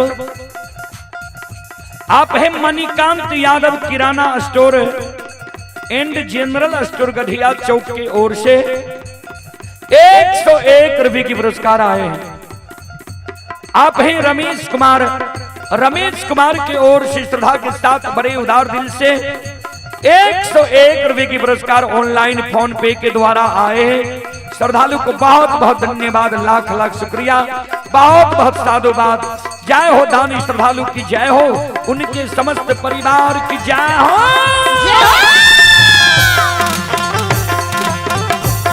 हे हो भोला बाबा भंडार का भैरी दी हो।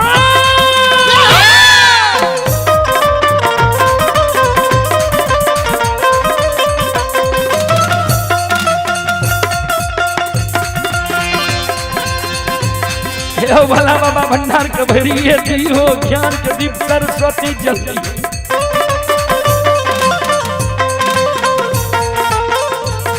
आइए तन से नहीं भूलता, मन से नहीं छोड़ता।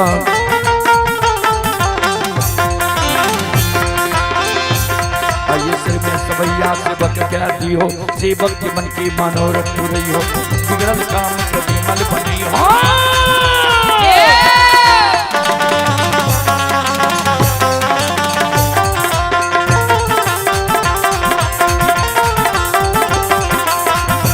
वो बीच में चल जाओ, वो बीच में चल जाओ। बहुत ठीक रहा।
आइए धर्म के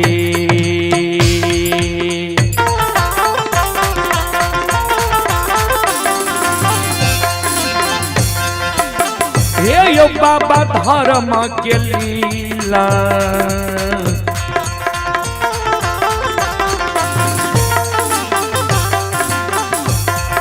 अपार छै यो समाज बाबा हे यो छलै दुनिया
लीला अगम अपार कोई पावे न पार गुण गावे हजार भाग करे जय जयकार।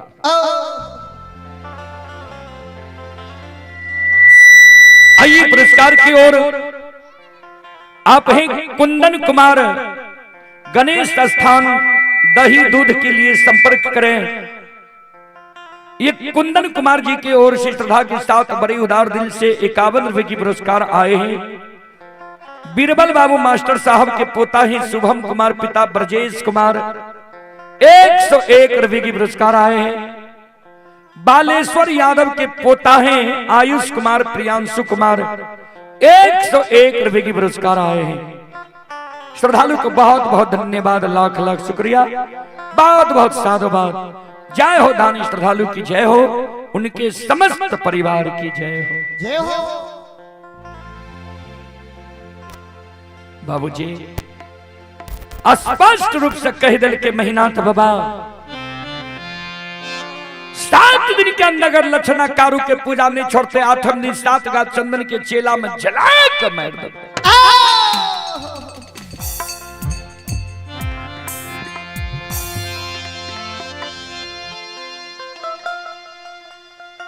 ओहो बात के प्रभाव लक्षण करने पड़ल। लक्षण कार बाबा के पूजा करते रह गए। श्रोता बाबू, माँ बहन, बाबू भैया सब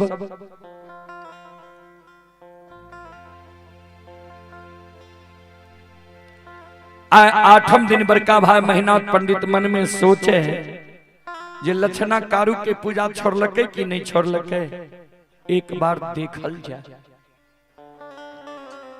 जय रास्ता से जय रहे लक्षण कारू बाबा के पूजा करे ले सरहा घाट पर।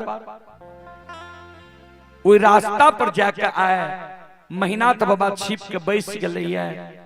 लक्षणा जेबो करे छे कारू के पूजा करे ले।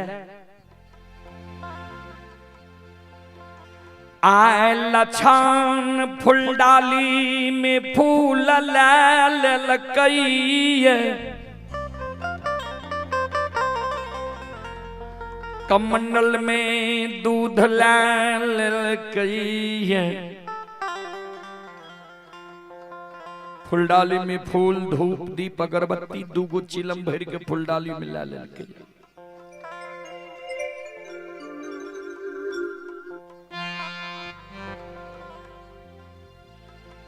कमंडल में गाय के दूध ला के, एक हाथ में फुलडाली, दूसर हाथ में कमंडल के दूध ला के कारू बाबा के पूजा करे ले जा रहे हैं। जहिना लक्षण मेहनाथ बाबा के नजदीक पहुंचलइए,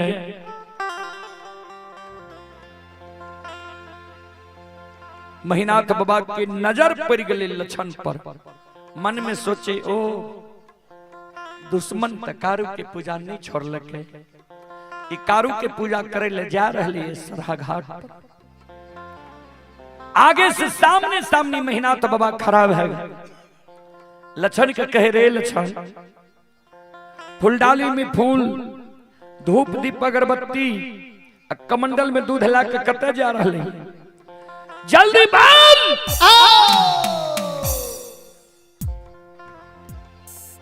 ध्यान दो,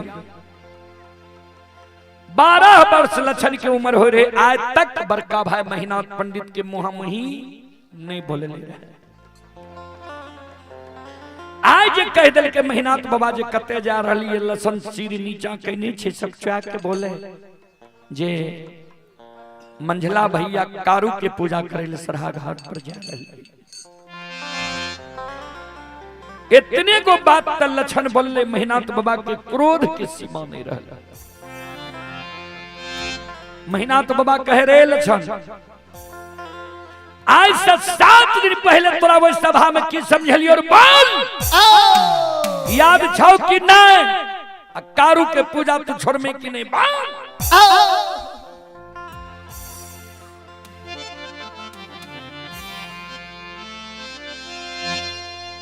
मेहनाथ बाबा के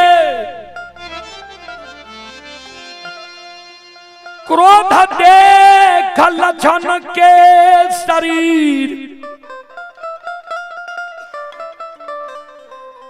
थर थर थर थर कहीं पर लइए। लक्षण फुलडाली के धरती पर राय खिदल के, कमंडल के दूध के धरती पर राय खिदल के, दोनों कर जोड़ के बड़का भाई मेहनाथ पंडित के चरण में प्रणाम कर, हे ओ बड़का भैया, तू माय के कोई से बोर भा के जन्म लेल है, हम माय के कोई से छोट भाई के जन्म ले लिए। बड़ भाई पिता तुल्य होय छे, छोट भाई अनुज भाई पुत्र के समान होय छे। तू बड़ भाई पिता तुल्य छो,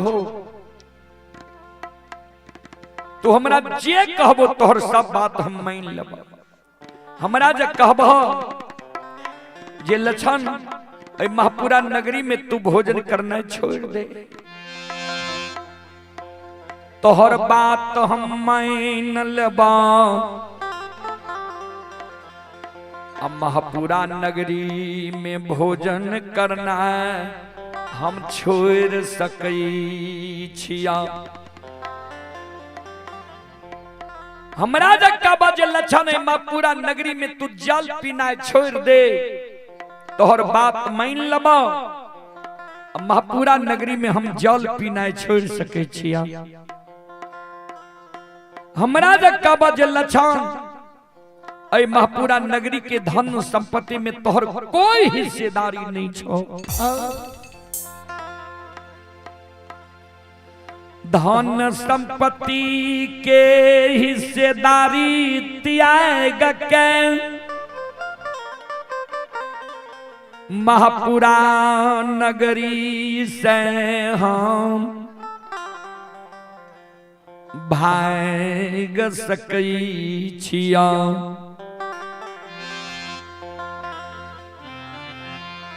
सब बात भैया हम तोहर मान लेबा, लेकिन एगो बात हम तोहर नहीं मानब।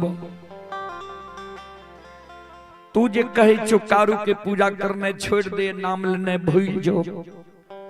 जे कारू भैया हमरा गोद में बैसा के माखन मिश्री खुआ मलाई खिले, पेट लगा के सुतल के, ओए कारू भैया के ने हम नाम लेने भूलबा, ने पूजा करने छोड़बा। तू कहे जो न कारू के पूजा नहीं छोड़बी तो आग में जला के मार दबो। कारू के नाम लेने नहीं भूलबी तो जिंदा आग में झरका के मार दबो। आग में जला के हमरा तुम मार देबो, आग में जल के हम मर जेब। लेकिन जा तक हमरा तन में प्राण रहता, जा तक हमरा ऐ पंच भौतिक शरीर में रमता राम रहता। बड़का भैया अमार तो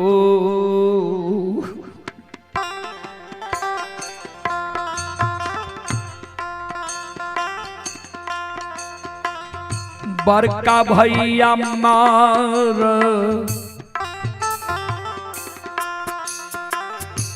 तो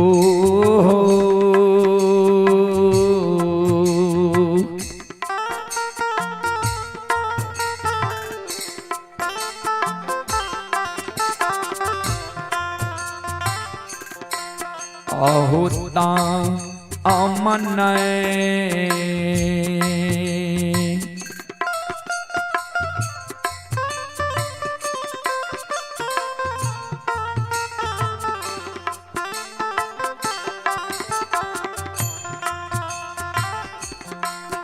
ये हो छोरबा हो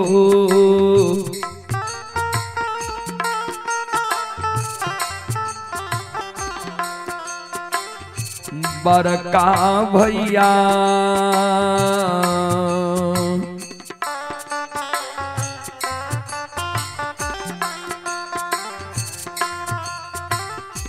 नहीं छोड़ब कारू भैया के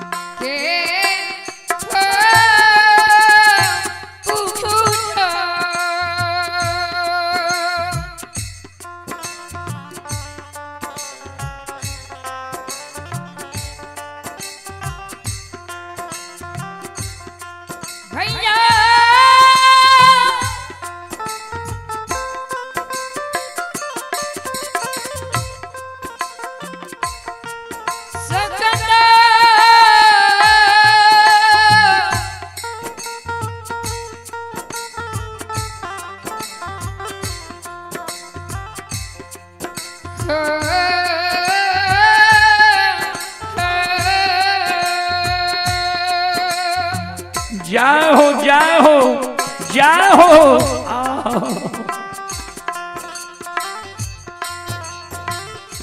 मान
मरतो दम वो सहोदर भाई के ने हम नाम लेने भूलबा ने पूजा करने छोड़बो। इतने को बात तय लक्षण बोले ले, ध्यान देवे श्रोता बंधु। चले पुरस्कार की ओर आप ही चंदन फौजी साहब दुबियाही, डॉक्टर राम प्रकाश यादव, संजीव कुमार मैकेनिक, विकास डीलर दुबियाही, ये सभी श्रद्धालु की ओर से श्रद्धा के साथ बड़े उदार दिल से 1151 रुपये की पुरस्कार आए हैं। श्रद्धालु का कहना है फुलबारी में फूल तो बहुत है लेकिन गुलाब जैसा नहीं, पजियार तो बहुत है लेकिन रुदल बाबू जैसा नहीं। श्रोताओं को बहुत बहुत धन्यवाद, श्रद्धालु को बहुत बहुत धन्यवाद, बहुत बहुत साधुवाद। एक बार ये सभी श्रद्धालु के नाम पर जोरदार ताली हो जाए। जय हो।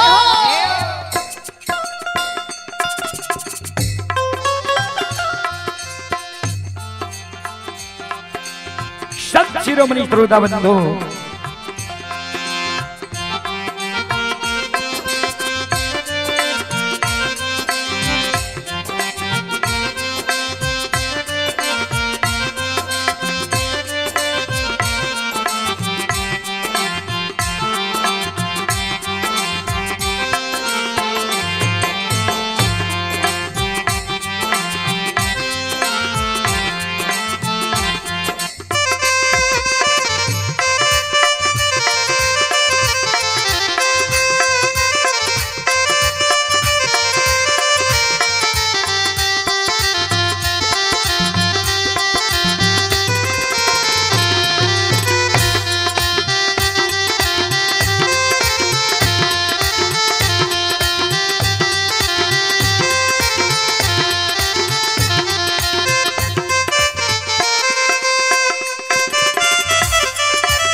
सत शिरोमणि श्रोता बंधु,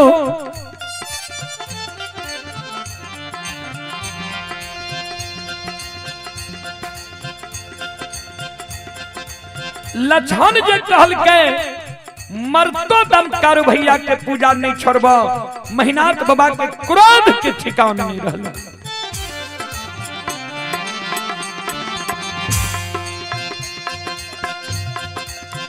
क्रोध के मारे महीनाथ बाबा लछन के लंबाई कलकाल के पकड़ लेलके, ऊपर ले जाय छै, धरती पर छोड़ दै छै। जय हो।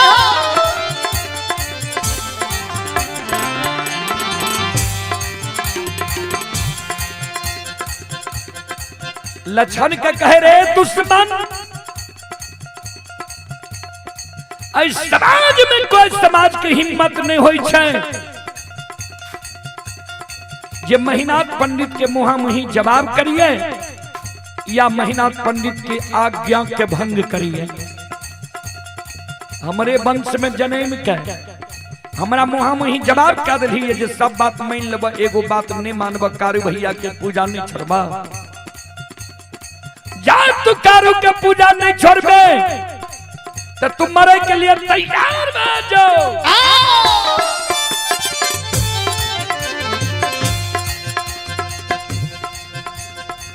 कल 12 बजे दिन में तुरा 7 गज चंदन के चेला में जला के मार देवो।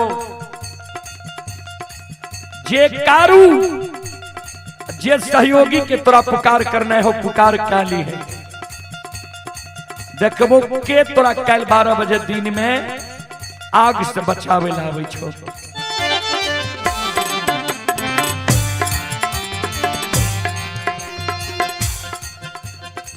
श्रोता बंधु,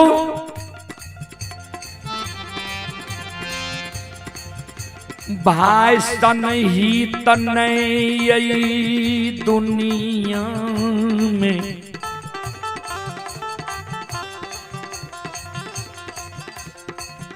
भाई सन दुश्मन नहीं होई छे। भाई सन हित नहीं, भाई सन दुश्मन। एक भाई अपन सहोदर सागा भाई के प्राण के रक्षा के कारण अपन सिर के कटवा ले। आज सहोदर सागा बड़का भाई के देखियो, छोटका भाई के आग में जलावे के षड्यंत्र बना रही है।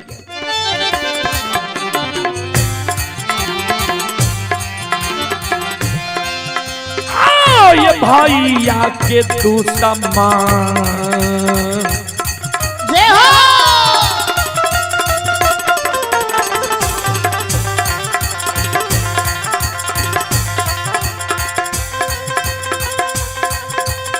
यो सुन भैया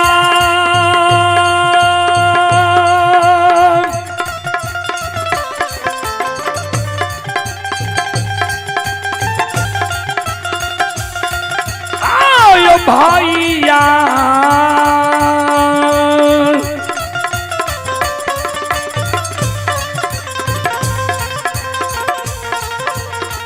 या के तू समान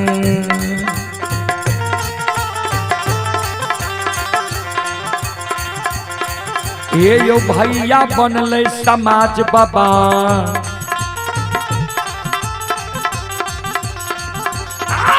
बनले महापुराण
भाई सन ही तनय भाई सन अन दुश्मन।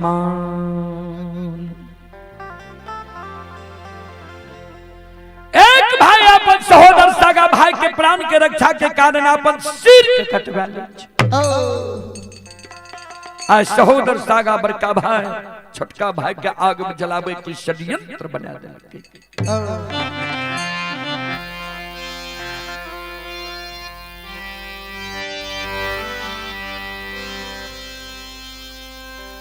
क्रोध के मारे महीना थबवा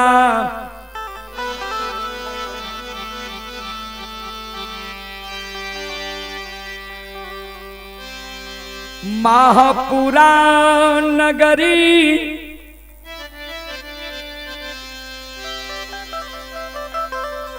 क्रोध के मारे महीना थबवा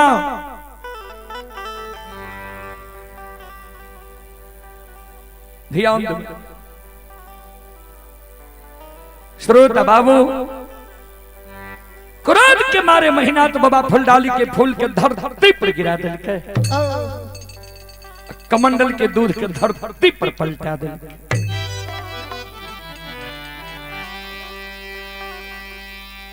कह दिल के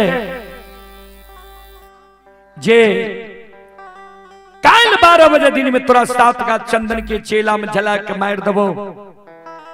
जे कारू जे सहयोगी के तोरा पुकार करना हो काल 12 बजे दिन में वही कारू वही सहयोगी के तू पुकार काली। संत शिरोमणि श्रोता बंधु मां बहन बाबू भैया सब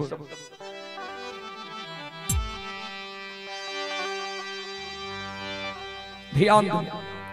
ओ जगह सब महीनात बाबा भागल भागल चल जाए छे महापुरा डीह पर। महापुरा डीह पर मंगरू पंगरू नाम के दू भाई बढ़ई रहे जेकरा कमार सुतिहार कही छिए।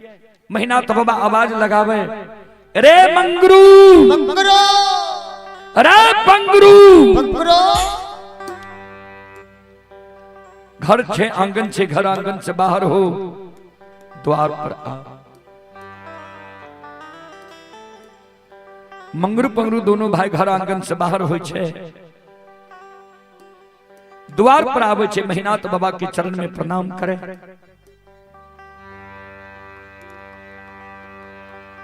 मंगरू पंगरू दोनों भाई महीनात बाबा का कहे, बाबा कोनो जरूरी रहे यहाँ अपना द्वार पर हमरा बोलवा लेती है, यहाँ अपने से हमरा द्वार पर किया लिए बाबा, कौन एहन जरूरी रहे जे यहाँ के अपने से आवे पड़ल। महीनात बाबा कल के हाँ अति आवश्यक जरूरी है हमरा। सुन, 7 गाछ चंदन जे पोखर के महार पर छई, 7 गाछ चंदन के काट के चेला चीर के काल 12 बजे दिन तक में सरहा घाट पर अघनुआ लार के ढेरी के तरह ढेर लगा। मंगरू पंगरू दोनों भाई चौंक गए, बाबा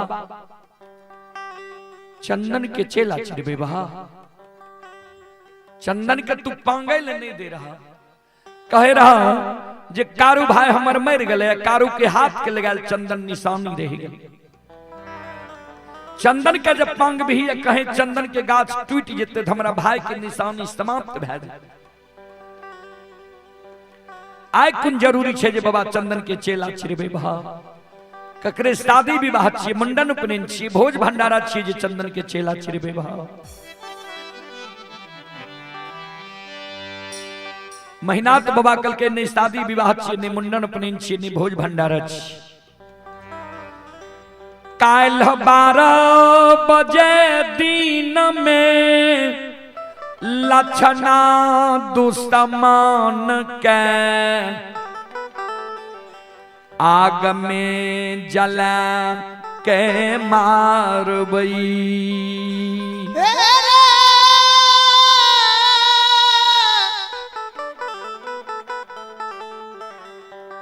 मंगरू पंगरू मंगरू पंगरू दोनों भाई कल के बाबा भाई के आग में जला के मार बहा। से कौन गलती लक्षण कल के जे लक्षण के तू आग में जला के मार बहा। कल के लक्षणा कारू के पूजा करे छे, नाम जपे छे, जय कारण ब्राह्मण लोग सब हमरा हंस दिस के मारे है। लक्षणा के कलिए कारू के पूजा करना छोड़ दे, नाम लेना भूल जो। हमरा मुहा मुही जवाब क्या दल के सब बात मान लब, एगो बात नहीं मानब, कारू भैया के पूजा नहीं छोड़ब। जो कारू के पूजा करना है दुश्मन छोड़बे नहीं करते थे, दुनिया में जिंदा रह के की करते। मंगरू रहे बोर, पंगरू रहे छोट। छोटका भाई कल के बड़का भाई का भैया हो, राजा हो या रंग के अमीर हो या गरीब, मानव के उचित बात मुहा मुही कह दे के चाहिए कि नहीं। ध्यान देवे, बड़का भाई कल के छोटका भाई के मानव के प्रत्येक श्वास से उचित बात बोले के चाहिए। तो छोटका भाई कल के आए महीनात बाबा के उचित बात कह दे, अच्छा लगे पूरा। कल के बाबा एगो बात कही, महीना तो बाबा कल के बोल ले। कल के बाबा सुना, हे हो आय भाई गलती कैल का ये भाई के तू आग में जलाबैले तैयार छो।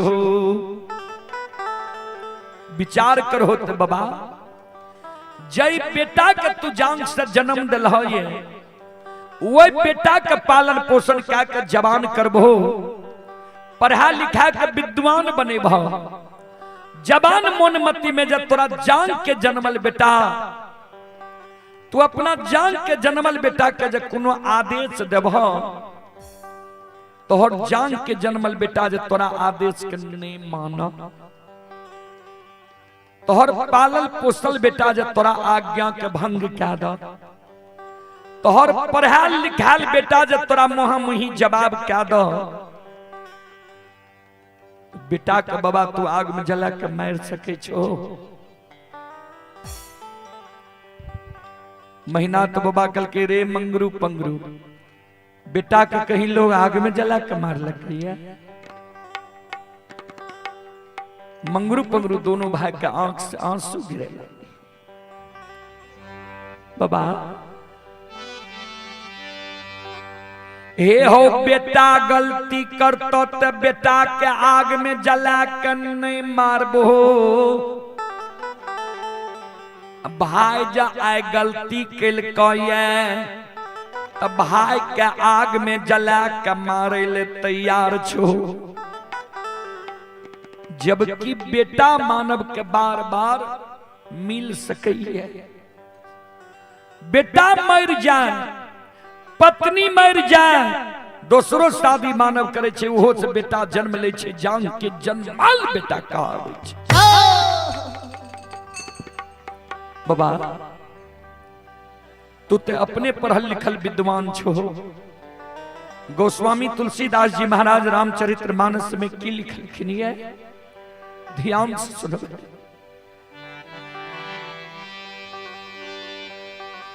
सुतबीत नारी भवन परिवारा, हो ही जाई जग बारंबार।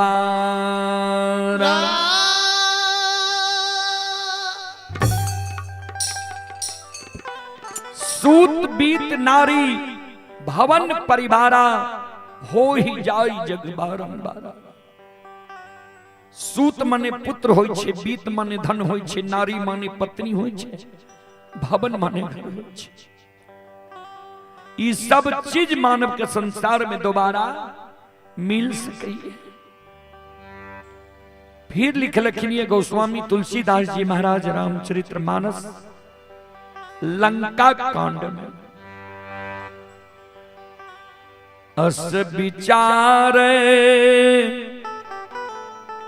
उठहु मोर ताता,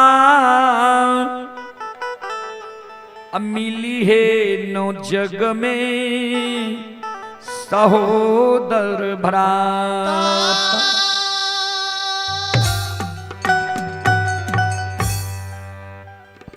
अस विचार उठहु मोर ताता, मिली है न जग में सहोदर भ्राता।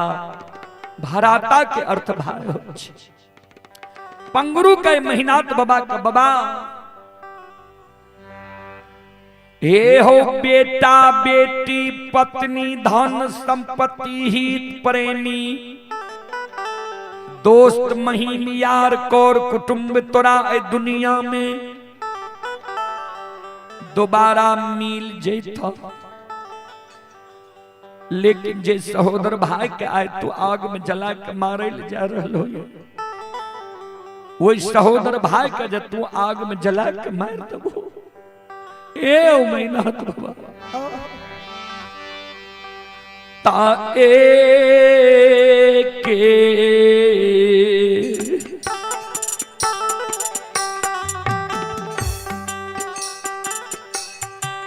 आहो को ओए खके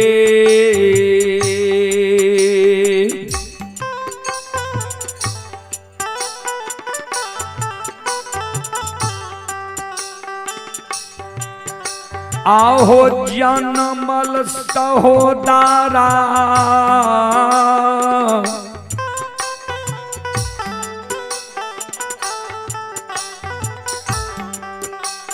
महीनाथ बाबा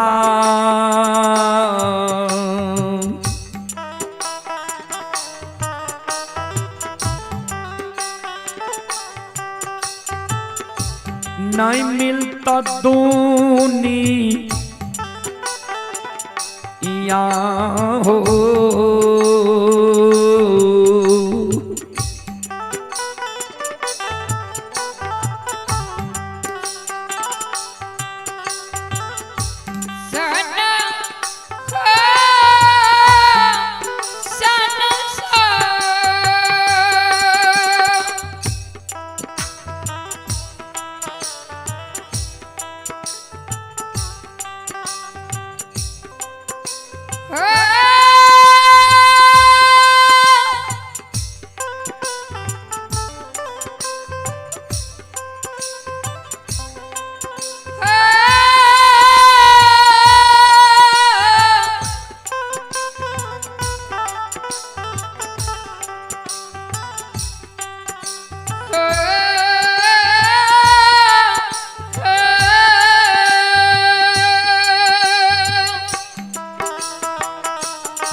हे भगवान, हे विधाता, हे परमात्मा,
बेटा बेटी धन संपत्ति ही प्रेमी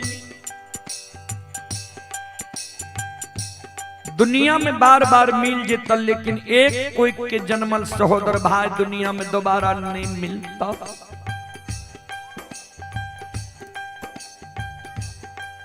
विचार करो तो बाबा,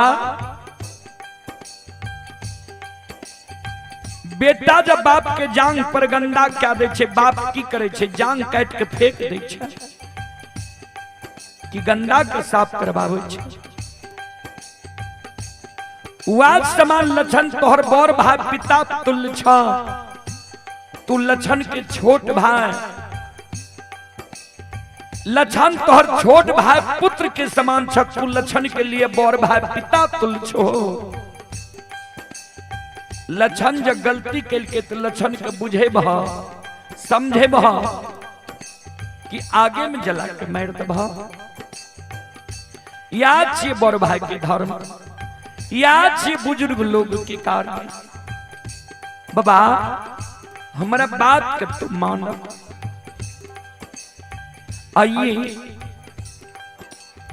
लोक गाथा भगत के गायक मां काली लोक गाथा भगत मंडली के गायक भाई संदीप पजियार के छोटा भाई ही लालू कुमार, लालू कुमार की ओर से 101 रुपए की पुरस्कार आए हैं। धर्मेंद्र यादव के सुपुत्र आदित्य कुमार, सुपुत्री आंचल कुमारी, अस्मिता कुमारी की ओर से भी 101 रुपए की पुरस्कार आए हैं। भगवान श्रद्धालु की मनोकामना को पूर्ण करे। मां सरस्वती परिवार में बाल बच्चे को सद्बुद्धि सद्ज्ञान दे। ब्रजेश कुमार की ओर से 11 रुपए की पुरस्कार आए हैं। फुलचंद सादा की ओर से भी 11 रुपए की पुरस्कार ऑनलाइन फोन पे के द्वारा आए हैं। श्रद्धालु को बहुत बहुत धन्यवाद, लाख लाख शुक्रिया, बहुत बहुत साधुवाद।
मंगरू पंगरू के महीना के बाबा के बाबा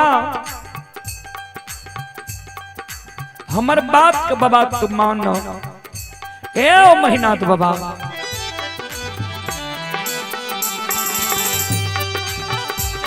आओ ये लाछन के नैया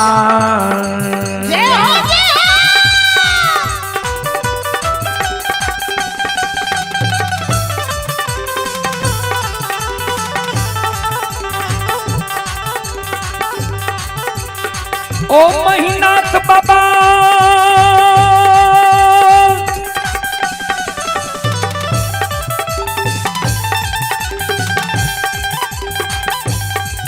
आहो लाछन के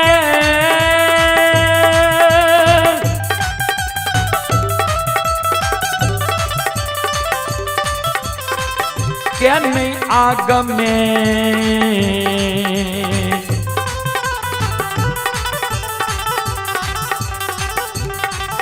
आज जलैयो लिए महीना पंडित बाबा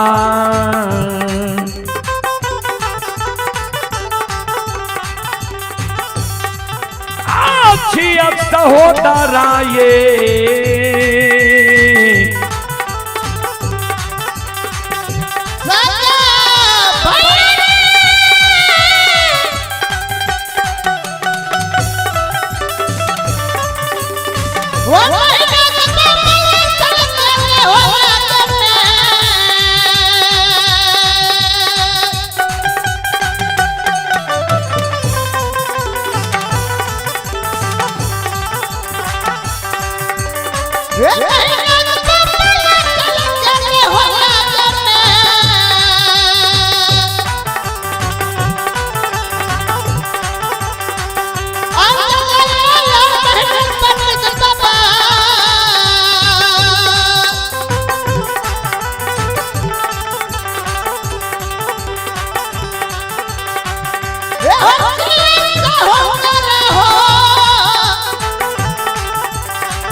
बाबा लछन के आग में नहीं जला है, लछन तोहर सहोदर सागा भाई छी। संत शिरोमणि श्रोता बंदो,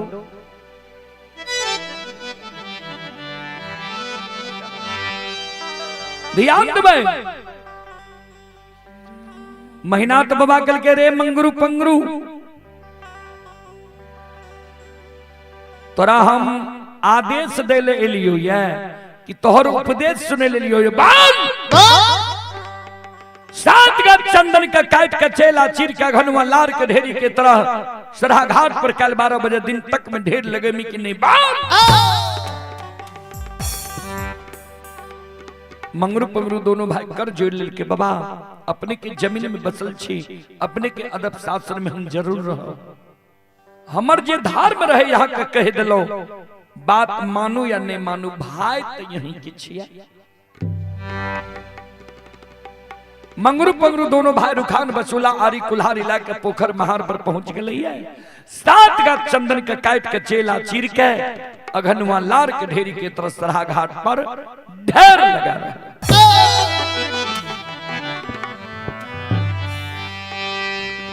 कभी लिखल खिनिए बाबूजी, बुरे दिन जब आ तो हैं 3 चीज भयो भिन्न, खाना बानी भैंस की,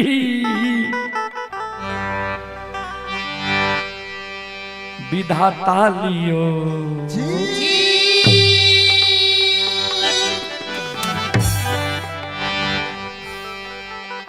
मानव के जब बुरा समय आवे वाला रहे छै,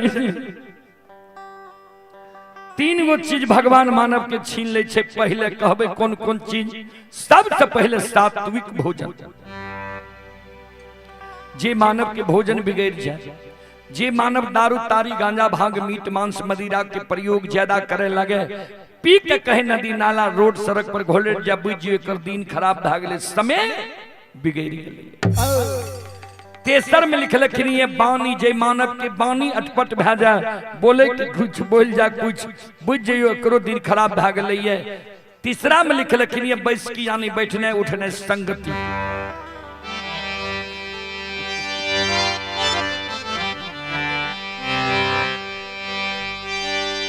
जय मानव के संगति बिगड़ जाए। कभी लिखल खिनिए संगत से गुण आत है, संगत से गुण जात, बास भास मिसरी, एक के भाव विकार।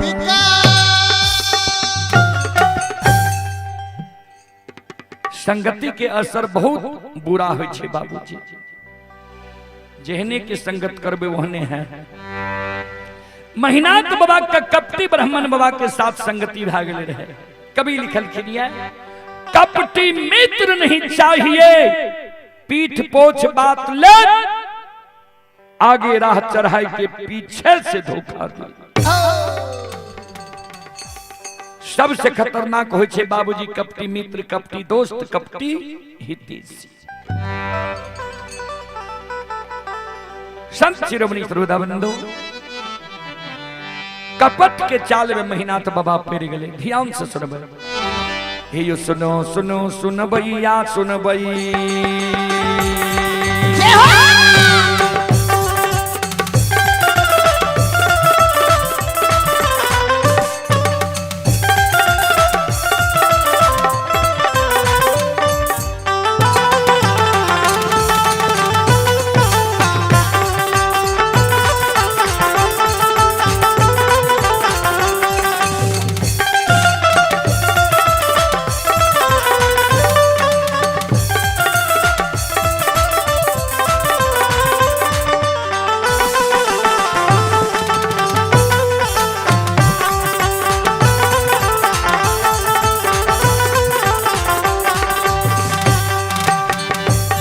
हे यो सुनो सुनो सुन भैया सुन भै,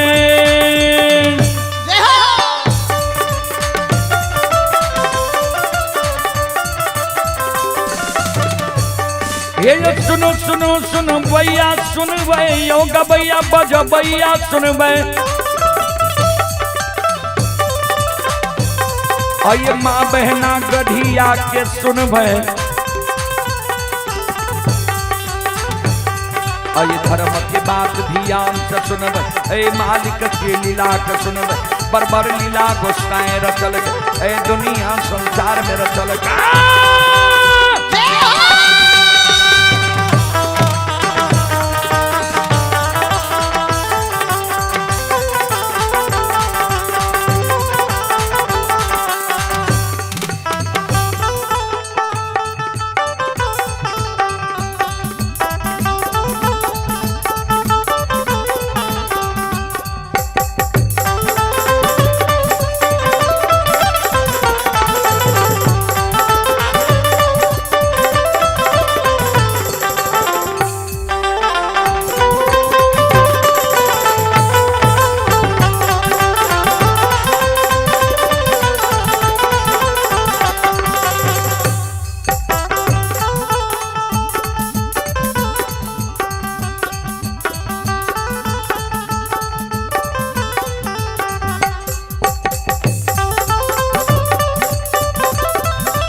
ये पुरस्कार की ओर अरुण यादव उर्फ छट्टू यादव की तरफ से 205 रुपए की पुरस्कार आए हैं। श्रद्धालु को बहुत बहुत धन्यवाद, लाख लाख शुक्रिया, बहुत बहुत साधुवाद।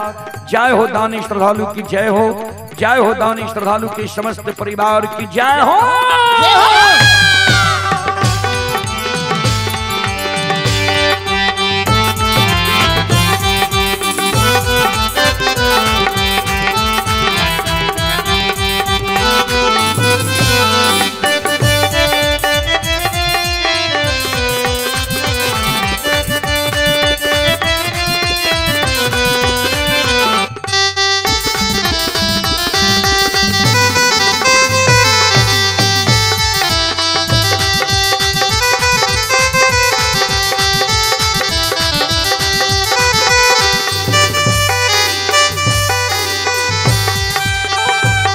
हे हो भला बाबा भंडार का भरी दी हो,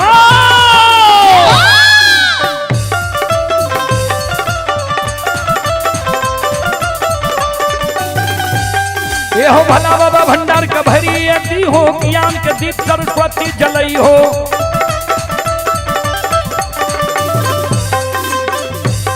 आइए तम से नहीं भूलता मन से नहीं छोड़ता, आइए सिर में सबैया सेवक कैसी हो, सेवक के मन के मनोरथ पूरी हो, बिगड़ल काम के विमल बनई हो।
एक माय दुर्गा गए हरदी थान के,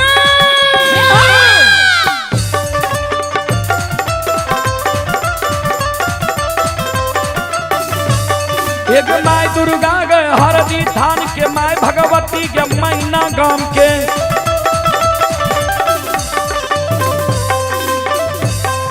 गए माँ बिचहरी दीवारी थाम के,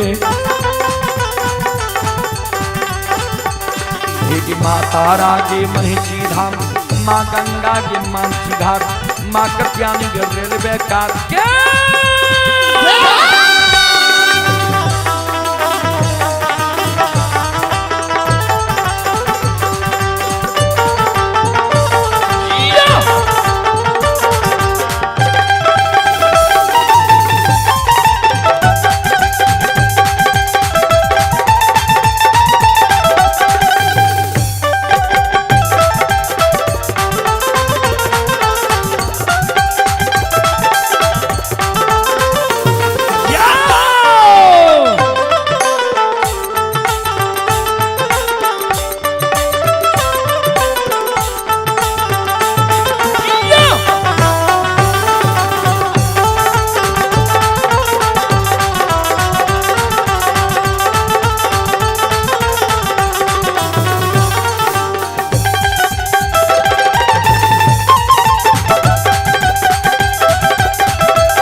हो बाबा कुशेश्वर रोता थान के,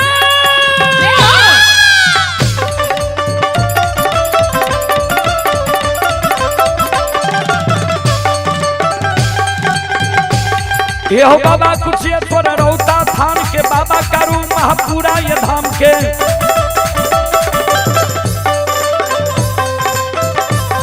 ये हो बाबा खेदन सुखातन गाम के, हो बाबा हरोगनी बलमपुर गाम, बउआ बकर गरिया गाम, बाबा विष्णु पचरासी के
चलो प्रसंग भी 3 साढ़े 3 4 घंटा के और ता प्रसंग ही बड़ा प्रसंग की फरमाइश हो गए अपने सबके बीच से। ऐसे आगे की कहानी दिन में अपने सबके सुने कारण समय 11 के पार हो गए। हमारा सबके 12 बजे के बाद भोजन नहीं करे कारण अपने सबसे अब क्षमा चाहबे। चलो एक बार यहाँ सब हाथ से ताली बजा के मुखार बदन से भगवान के नाम ले लियो, भगवान के दरबार में हाजिरी लगा लिया और आग्रह करबे सुरेन बाबू पजियार शिरोमणि पिठाई अपने के समय हो छे अपने मंडली के साथ आवे के प्रयास करबे सुरेन बाबू पजियार शिरोमणि पिठाई। चलो दोनों हाथ से ताली बजा कर एक बार सब माँ बहन बाबू भैया ताली बजाबू। अब भगवान के स्मरण करो, भगवान के दरबार में हाजिरी लगा लिया। हरि ओम नमः शिवाय, हरि ओम नमः शिवाय, हरि ओम नमः शिवाय, हरि ओम नमः शिवाय, ओम नमः शिवाय, हरि ओम नमः शिवाय,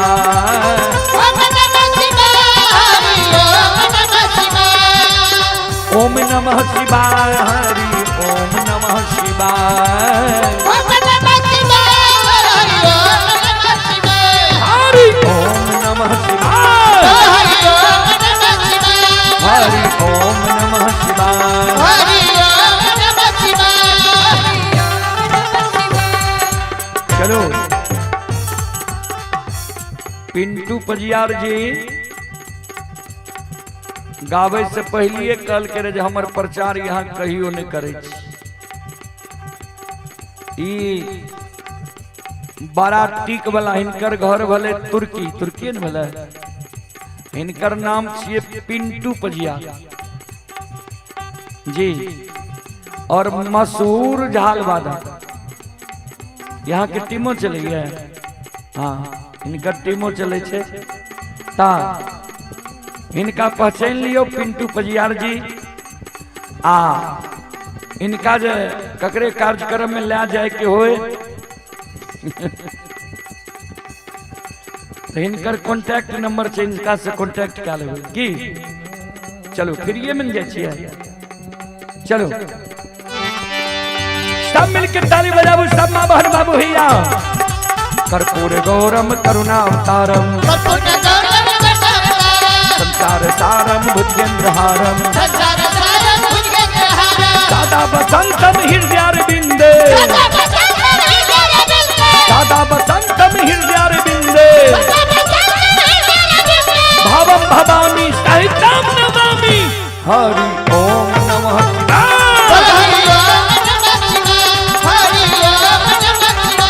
हरि ओम नमः शिवाय, हरि ओम नमः शिवाय, हरि ओम नमः शिवाय, हरि ओम नमः शिवाय, हरि ओम नमः शिवाय, हरि ओम नमः शिवाय, हरि ओम नमः शिवाय, हरि ओम नमः शिवाय, हरि ओम नमः शिवाय, हरि ओम नमः शिवाय, हरि ओम नमः शिवाय। बोलो बोलो सच्चे दरबार की भक्ति और भगवान की महारुद्र बजरंगबली की उमापति महादेव की बाबा डिहबार की संत बाबा कारू खिरहरी की जय जय जय श्री सीता राम।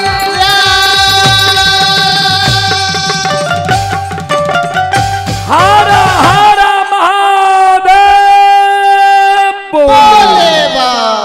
चलो अपने सब श्रोता बंदो माँ बहन से अब क्षमा मांगे। फिर दिन में अपने सबके बीच हमारा सबके कार्यक्रम है अपने सब फिर एकजुट भैकर कार्यक्रम सुनने के लिए ला समय दे के लिए श्रद्धालु को बहुत बहुत धन्यवाद, बहुत बहुत साधुवाद, बहुत बहुत आभार, बहुत बहुत आभार।